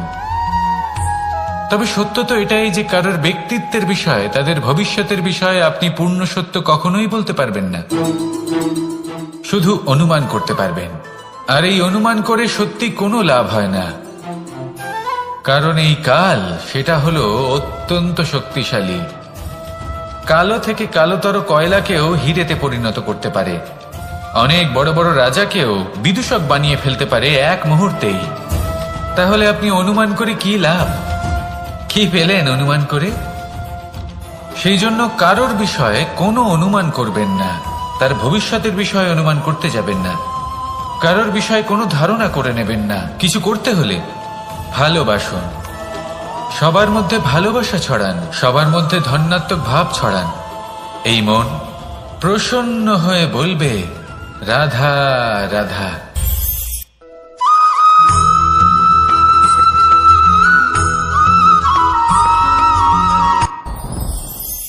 সাথী, সাথী এই শব্দটির ব্যাখ্যা কে কিভাবে করে? মিত্র, সখা, বন্ধু, কিন্তু অর্থ একটাই, তিনি যিনি আপনার সঙ্গী হন আর তিনি যার সাথী আপনি হন। এবার সব থেকে বড় প্রশ্ন হলো এটাই যে তিনি কে হতে পারেন যাকে আপনি আপনার সাথী বলে মেনে নিতে পারেন, নিজের সখা, নিজের মিত্র, নিজের বন্ধু মেনে নিতে পারেন। আপনার সাথী হলেন তিনি যিনি দুঃখের সময় আপনার পাশে থাকবেন, আপনার হাত ধরে থাকবেন। আপনার সাথী হলেন তিনি যার হাত আপনি নিজের সুখের দিনে ধরে থাকবেন। সেই সাথীরই হাত ধরুন যিনি দুঃখে সবসময় আপনাকে সাহায্য করার জন্য তৎপর হয়ে থাকেন, আপনার পাশে থাকেন, আর যাকে সুখের দিনে আপনি আপনার সাথে রাখতে পারেন। আর যখন আপনার সাথে আপনার এই সাথী থাকবে তখন আপনি এটা বুঝবেন যে যখন জীবনে দুঃখ আসে তখন এই দুঃখ কমে যায়, সবার মধ্যে ভাগ হয়ে যায়। আর যদি তখন সুখ আসে তাহলে সেটা সবার উপস্থিতিতে আরো বেড়ে যায়। এটাই হলো প্রেম, এটাই হলো ভালোবাসা, এটাই হলো সঙ্গ, যেমন সম্পর্ক আমার আর রাধার মাঝে। তাহলে আসুন আর আমার সাথে ভালোবেসে বলুন রাধা রাধা।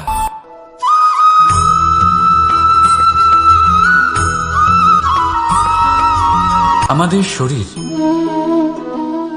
প্রকৃতির সর্বশ্রেষ্ঠ রচনা। যে অঙ্গ প্রত্যঙ্গ আমরা লাভ করেছি প্রত্যেকটির মধ্যে একটি নিজস্ব বার্তা রয়েছে।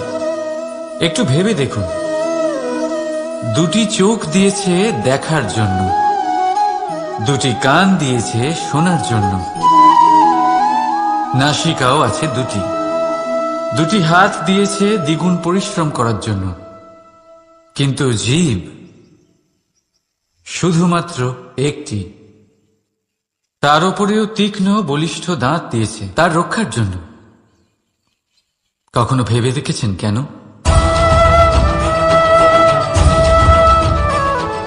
কারণ শব্দ আর শব্দের প্রয়োগ মানুষের সবচেয়ে বড় অস্ত্র, যার প্রয়োগ যত ভেবেচিন্তে করা যায় মানুষ তার জীবনে ততটাই উপরে উঠতে পারে। তাহলে মনে রাখুন, দেখুন, শুনুন আর বুঝুন বেশি, বলুন কম। রাধা রাধা।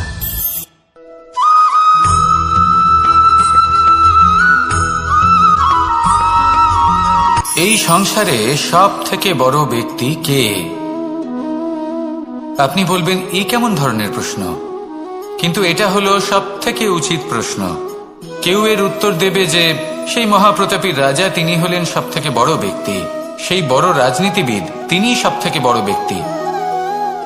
আমি আপনাকে জানাই যে সংসারের সব থেকে বড় ব্যক্তি হলেন তিনি, যার সাথে দেখা করলে আপনি নিজেকে ছোট মনে করবেন না।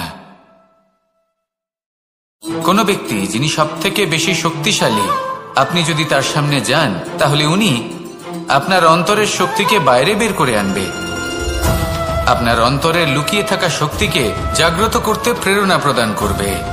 তিনি হলেন বড় ব্যক্তি, তিনি হলেন মহান ব্যক্তি।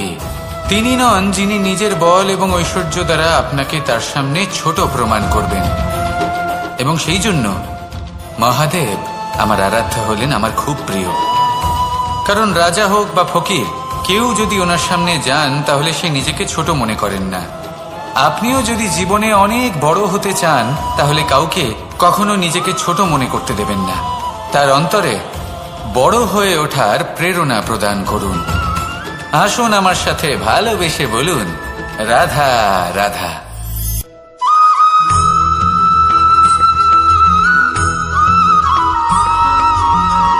পুরুষার্থ।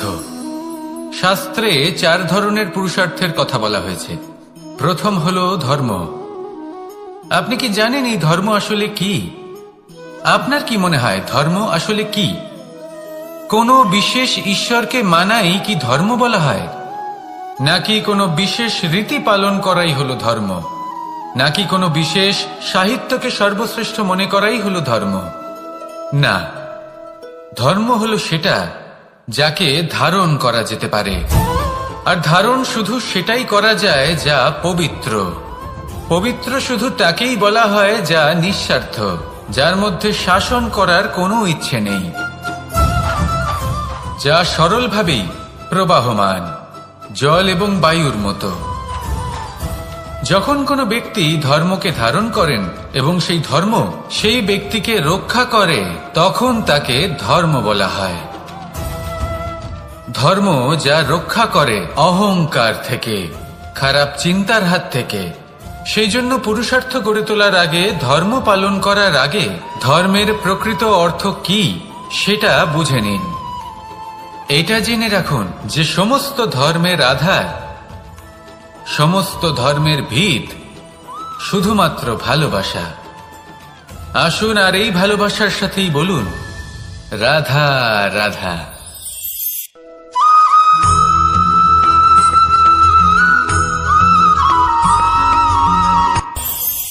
এই সংসারে আমরা প্রকাশ কোথা থেকে পাই?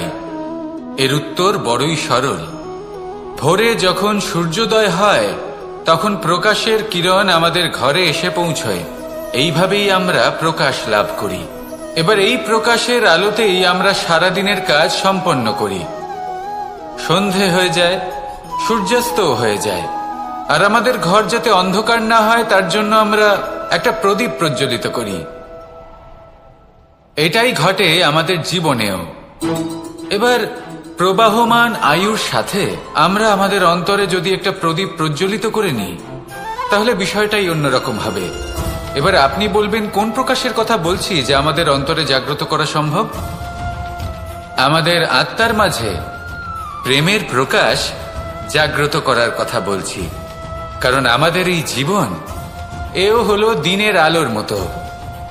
আজ প্রকাশ আছে, কিন্তু কোনোদিন অবশ্যই অস্ত হবে। কিন্তু অস্ত হবার আগে যদি আমরা আমাদের আত্মার মাঝে প্রেমের এই প্রকাশ উজ্জ্বলিত করে নিই, তাহলে আমাদের সন্ধ্যাকালও আমরা আনন্দে এবং প্রেমে যাপন করব। তাহলে আসুন আর আমার সাথে ভালোবেসে বলুন, রাধা রাধা।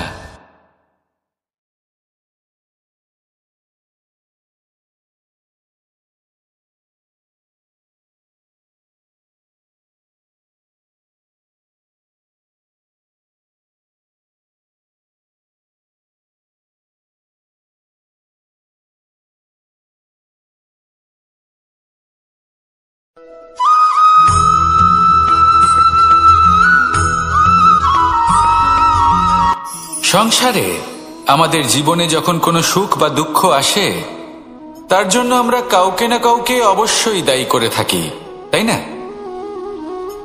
এই ব্যক্তি আমাদের সাথে এরকম কাজ করেছেন, তাই আমার সাথে এমন হলো। ওই ব্যক্তি যদি এমনটা না করতেন, তাহলে আজ আমি ওই স্থানে পৌঁছতে পারতাম। সবই আপনার দৃষ্টিভঙ্গির ওপর নির্ভরশীল। আর যদি আপনার দৃষ্টিভঙ্গি এমন হয়, তাহলে তা অনুচিত। সত্যি কথা বলতে এই সংসারে ভিন্ন ভিন্ন ধরনের মানুষ আছে। এটা আপনার উপর নির্ভর করছে কিভাবে তাদের স্বাগত জানাবেন। একবার ভাবুন, আমি আমার দুটো হাত সামনে নিয়ে এলাম, দুটো মুঠো খুলে দিলাম। দুই প্রকারের মানুষ আসবেন, কিছু না কিছু দিয়ে যাবেন।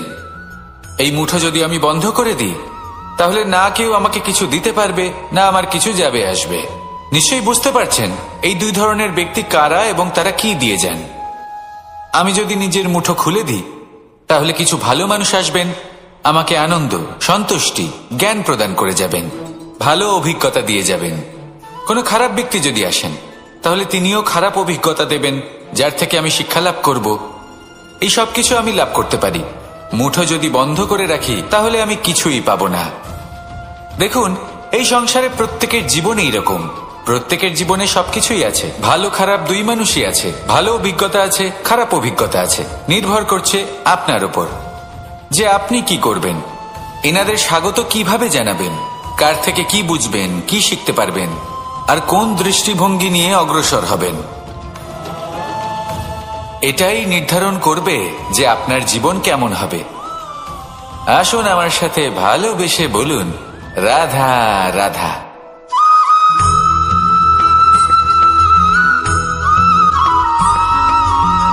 ভালোই, শুধু ওনাদের কঠোর ব্যবহার দেখলে আমরা একটু ভয় পেয়ে যাই। এবার ওনাদের এই কঠোর ব্যবহার আমাদের ভালো না লাগলেও অত্যন্ত আবশ্যক। কারণ মাতার থেকে আমরা যে শক্তি লাভ করি, তা যেন নিয়ন্ত্রণ হারিয়ে বিধ্বংসী না হয়ে ওঠে। আমরা যেন কোনো কুপথে না চলে যাই। আমরা কখনো যেন দোষ না করে ফেলি। শুধু সেই জন্য পিতা এবং গুরু একটু কঠোর হয়ে ওঠেন, এবং ওনাদের এই কঠোর আচরণ ভবিষ্যতে গিয়ে আমরা অবশ্যই বুঝতে পারি। জীবনে কিছু বছর আমরা এগিয়ে যাই, আর তারপর আমরা বুঝতে পারি যে বাবা এবং গুরু আমাদের যথেষ্ট ভালোবাসতেন, কিন্তু ওনাদের ভালোবাসার বহিঃপ্রকাশ আলাদা। প্রয়োজনীয় হলো এটা দেখার, এটা বোঝার যে শুরু থেকে আমাদের প্রতি ওনাদের আচরণ কেমন ছিল। ওনাদের কঠোর হওয়ার পেছনে ওনাদের ভালোবাসাটা বোঝার চেষ্টা করুন, ওনাদের চিন্তাটা বোঝার চেষ্টা করুন, ওনাদের পথপ্রদর্শনের আড়ালে আপনার ভবিষ্যতের জন্য যে পরিকল্পনা ওনারা করেছেন সেটা বোঝার চেষ্টা করুন। তখন আপনারা বুঝতে পারবেন ওনাদের ভালোবাসাকে। আপনার মনের মধ্যে আপনা থেকেই ওনাদের প্রতি সম্মান জেগে উঠবে। নিজের পিতা এবং নিজের গুরু, এই দুজনের প্রতি কৃতজ্ঞতা প্রকাশ করুন আর আমার সাথে ভালোবেসে বলুন, রাধা রাধা।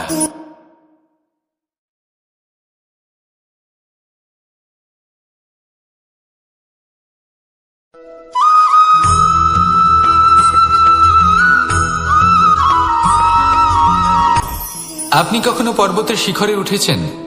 আপনি দেখতে পাবেন পর্বতের পদতলে প্রচুর সুন্দর ফুল রয়েছে, সবুজ বনানী রয়েছে। যত আপনি ওপরে উঠতে থাকবেন তত ফুল কমতে থাকবে, সবুজ বনানী কমতে থাকবে। আরো কিছুটা ওপরে উঠলে কাঁটা জাতীয় গাছ দেখতে পাবেন, শুকনো গাছ দেখতে পাবেন। আরো যদি ওপরে ওঠেন তাহলে পাষাণ দেখতে পাবেন। আরো ওপরে উঠলে হিমখণ্ড দেখতে পাবেন।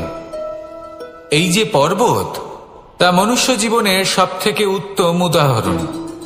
মানুষ যখন সাফল্যের শিখরে পৌঁছতে চান, মহানুভবতার শিখরে পৌঁছতে চান, পথে যত আস্তে আস্তে উপরে উঠতে থাকেন ততই ভৌতিক বস্তু তার থেকে বিচ্ছিন্ন হতে থাকে। যদি তিনি সেই ভৌতিক বস্তুগুলি ত্যাগ না করতে পারেন তাহলে কখনোই সেই স্থানে পৌঁছতে পারবেন না। আর মানুষ যদি উচিত ত্যাগ করতে পারেন, পথে অগ্রসর হতে থাকেন, এগোতে থাকেন, তাহলে একদিন না একদিন তিনি মহানুভবতার, জ্ঞানের, সাফল্যের হিমের স্বাদ অবশ্যই লাভ করবেন। মনে রাখবেন, মানব জীবনের ত্যাগ হলো অত্যন্ত গুরুত্বপূর্ণ অংশ। আসুন আমার সাথে ভালোবেসে বলুন, রাধা রাধা।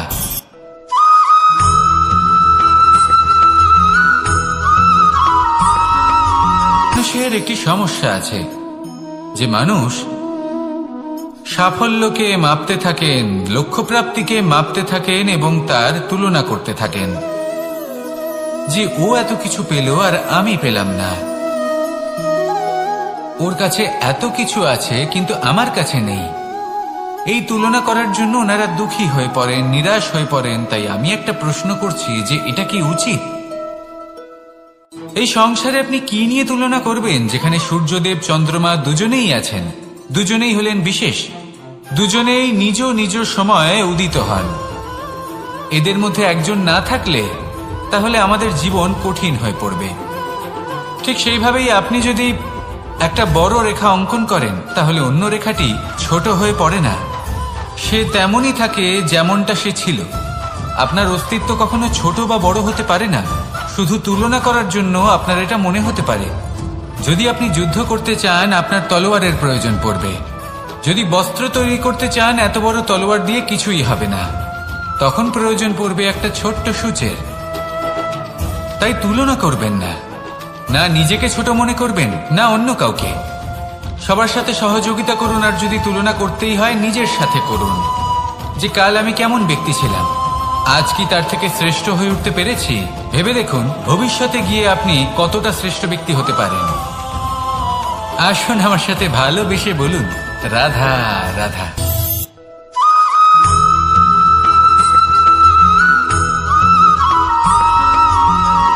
জীবন কিসের উপর নির্ভরশীল? ধনের উপর, বৈভবের অনুভব যদি আপনি করতে চান তাহলে তা পাবেন শুধু একতার দ্বারা, সংগঠনের দ্বারা। যদি আপনাকে উদাহরণ দিই, নিজের এই হাতটাকে দেখুন, 5টা আঙুল রয়েছে। কোনো একটা বস্তুকে নিজের একটা আঙুল দ্বারা তুলে ধরার চেষ্টা করে দেখুন, বড়ই কষ্ট হবে। তখন আপনি বুঝতে পারবেন যখন এই 5টি আঙুল একত্রিত হয় তখন কোনো কাজ কতটা সহজ হতে পারে। এটাই হলো শক্তি, একতার। সব থেকে ভালো উদাহরণ যদি আপনাকে দিই তাহলে বাঁশি। এই বাঁশি থেকে অত্যন্ত মধুর সুর নির্গত হয় যা সবার মন প্রসন্ন করে দেয়। এই কথা সত্যি, কিন্তু এই বাঁশি আমি একটা বা দুটো আঙুল দিয়ে বাজাতে পারবো না। আমাকে প্রত্যেকটা আঙুল ব্যবহার করতেই হবে, তবেই এর থেকে মধুর সুর নির্গত হবে যা সকলকে প্রসন্ন করবে, ঠিক কিনা? ঠিক এইভাবেই যদি আপনি চান যে আপনার জীবনরূপী বাঁশি থেকেও মধুর সুর নির্গত হোক বা সবার মনকে প্রসন্ন করে তুলুক, তাহলে আপনাকেও জীবনে একতা নিয়ে আসতেই হবে। আপনি একাও কর্ম করতে পারেন, পথ চলতেও পারেন, সামনেও এগোতে পারেন, সাফল্যও লাভ করতে পারেন। কিন্তু যখন সকলে একসাথে এগোবেন, সেই পথে চলবেন, সেই কর্মই করবেন, তখন লক্ষ্যে অবশ্যই পৌঁছবেন, সাফল্য অবশ্যই লাভ করবেন। কিন্তু সেই সাফল্য এবং তার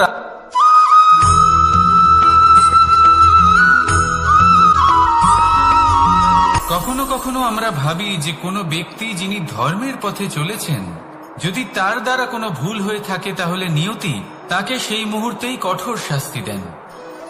কিন্তু সেই সব মানুষ যারা সংসারের সব থেকে বড় অধর্মী, বহু নিকৃষ্ট মানের কাজ করেন, তাদের নিয়তি অনেক সুযোগ দেন। তাদের নিয়তি এরকম কঠোর প্রহার করেন না। এই ভাবনা কখনো না কখনো মনে আসেই। ভেবে দেখুন কেন? আসলে জীবনকে বেশিরভাগ মানুষ একভাবেই দেখে থাকেন, বিভিন্ন স্তরে একে দেখা উচিত। এবার আপনি বলুন, এই সংসারে কোনো অধর্মী কখনো প্রেরণার উৎস হতে পারেন? কখনোই নয়। যে মানুষ নিজের আত্মাকে মলিন করে ফেলেছেন, তিনি এই সংসারকে কিভাবে প্রেরণা যোগাবেন? উনি নিজেই বুঝতে পারেন না কোনটা করা উচিত, ধর্ম কোনটা। তাই নিয়তি তাকে একটা সুযোগ দেন, এটা বোঝার সুযোগ দেন যে কোনটা উচিত, কোনটা ধর্ম। সুযোগ দেন নিজের বিবেক জাগিয়ে তোলার, তাকে সুযোগ দেন নিজের অন্তরাত্মার ডাক শোনার। যখন তাতেও কাজ হয় না, তখন নিয়তির কাছে একটাই পথ বাকি থাকে, আর তা হল মহাবিনাশ। মহাবিনাশ হয়তো দেরিতেই আসতে পারে, কিন্তু তা অবশ্যই আসবে। আর যখন মহাবিনাশ আসে, তখন মহাবিনাশের যন্ত্রণা সমগ্র মানব জীবনের যন্ত্রণার থেকে অনেক বেশি হয়। এই কথাটা সবসময় মনে রাখবেন। আর অন্যদিকে যে মানুষ ধর্মের পথে চলছেন, তার দ্বারা যদি কোনো ভুল হয়ে থাকে, তখন নিয়তি তার পরীক্ষা নেন। কিছুক্ষণের জন্য মানুষের মনে হতে পারে নিয়তি তাকে কঠোর শাস্তি দিয়েছেন।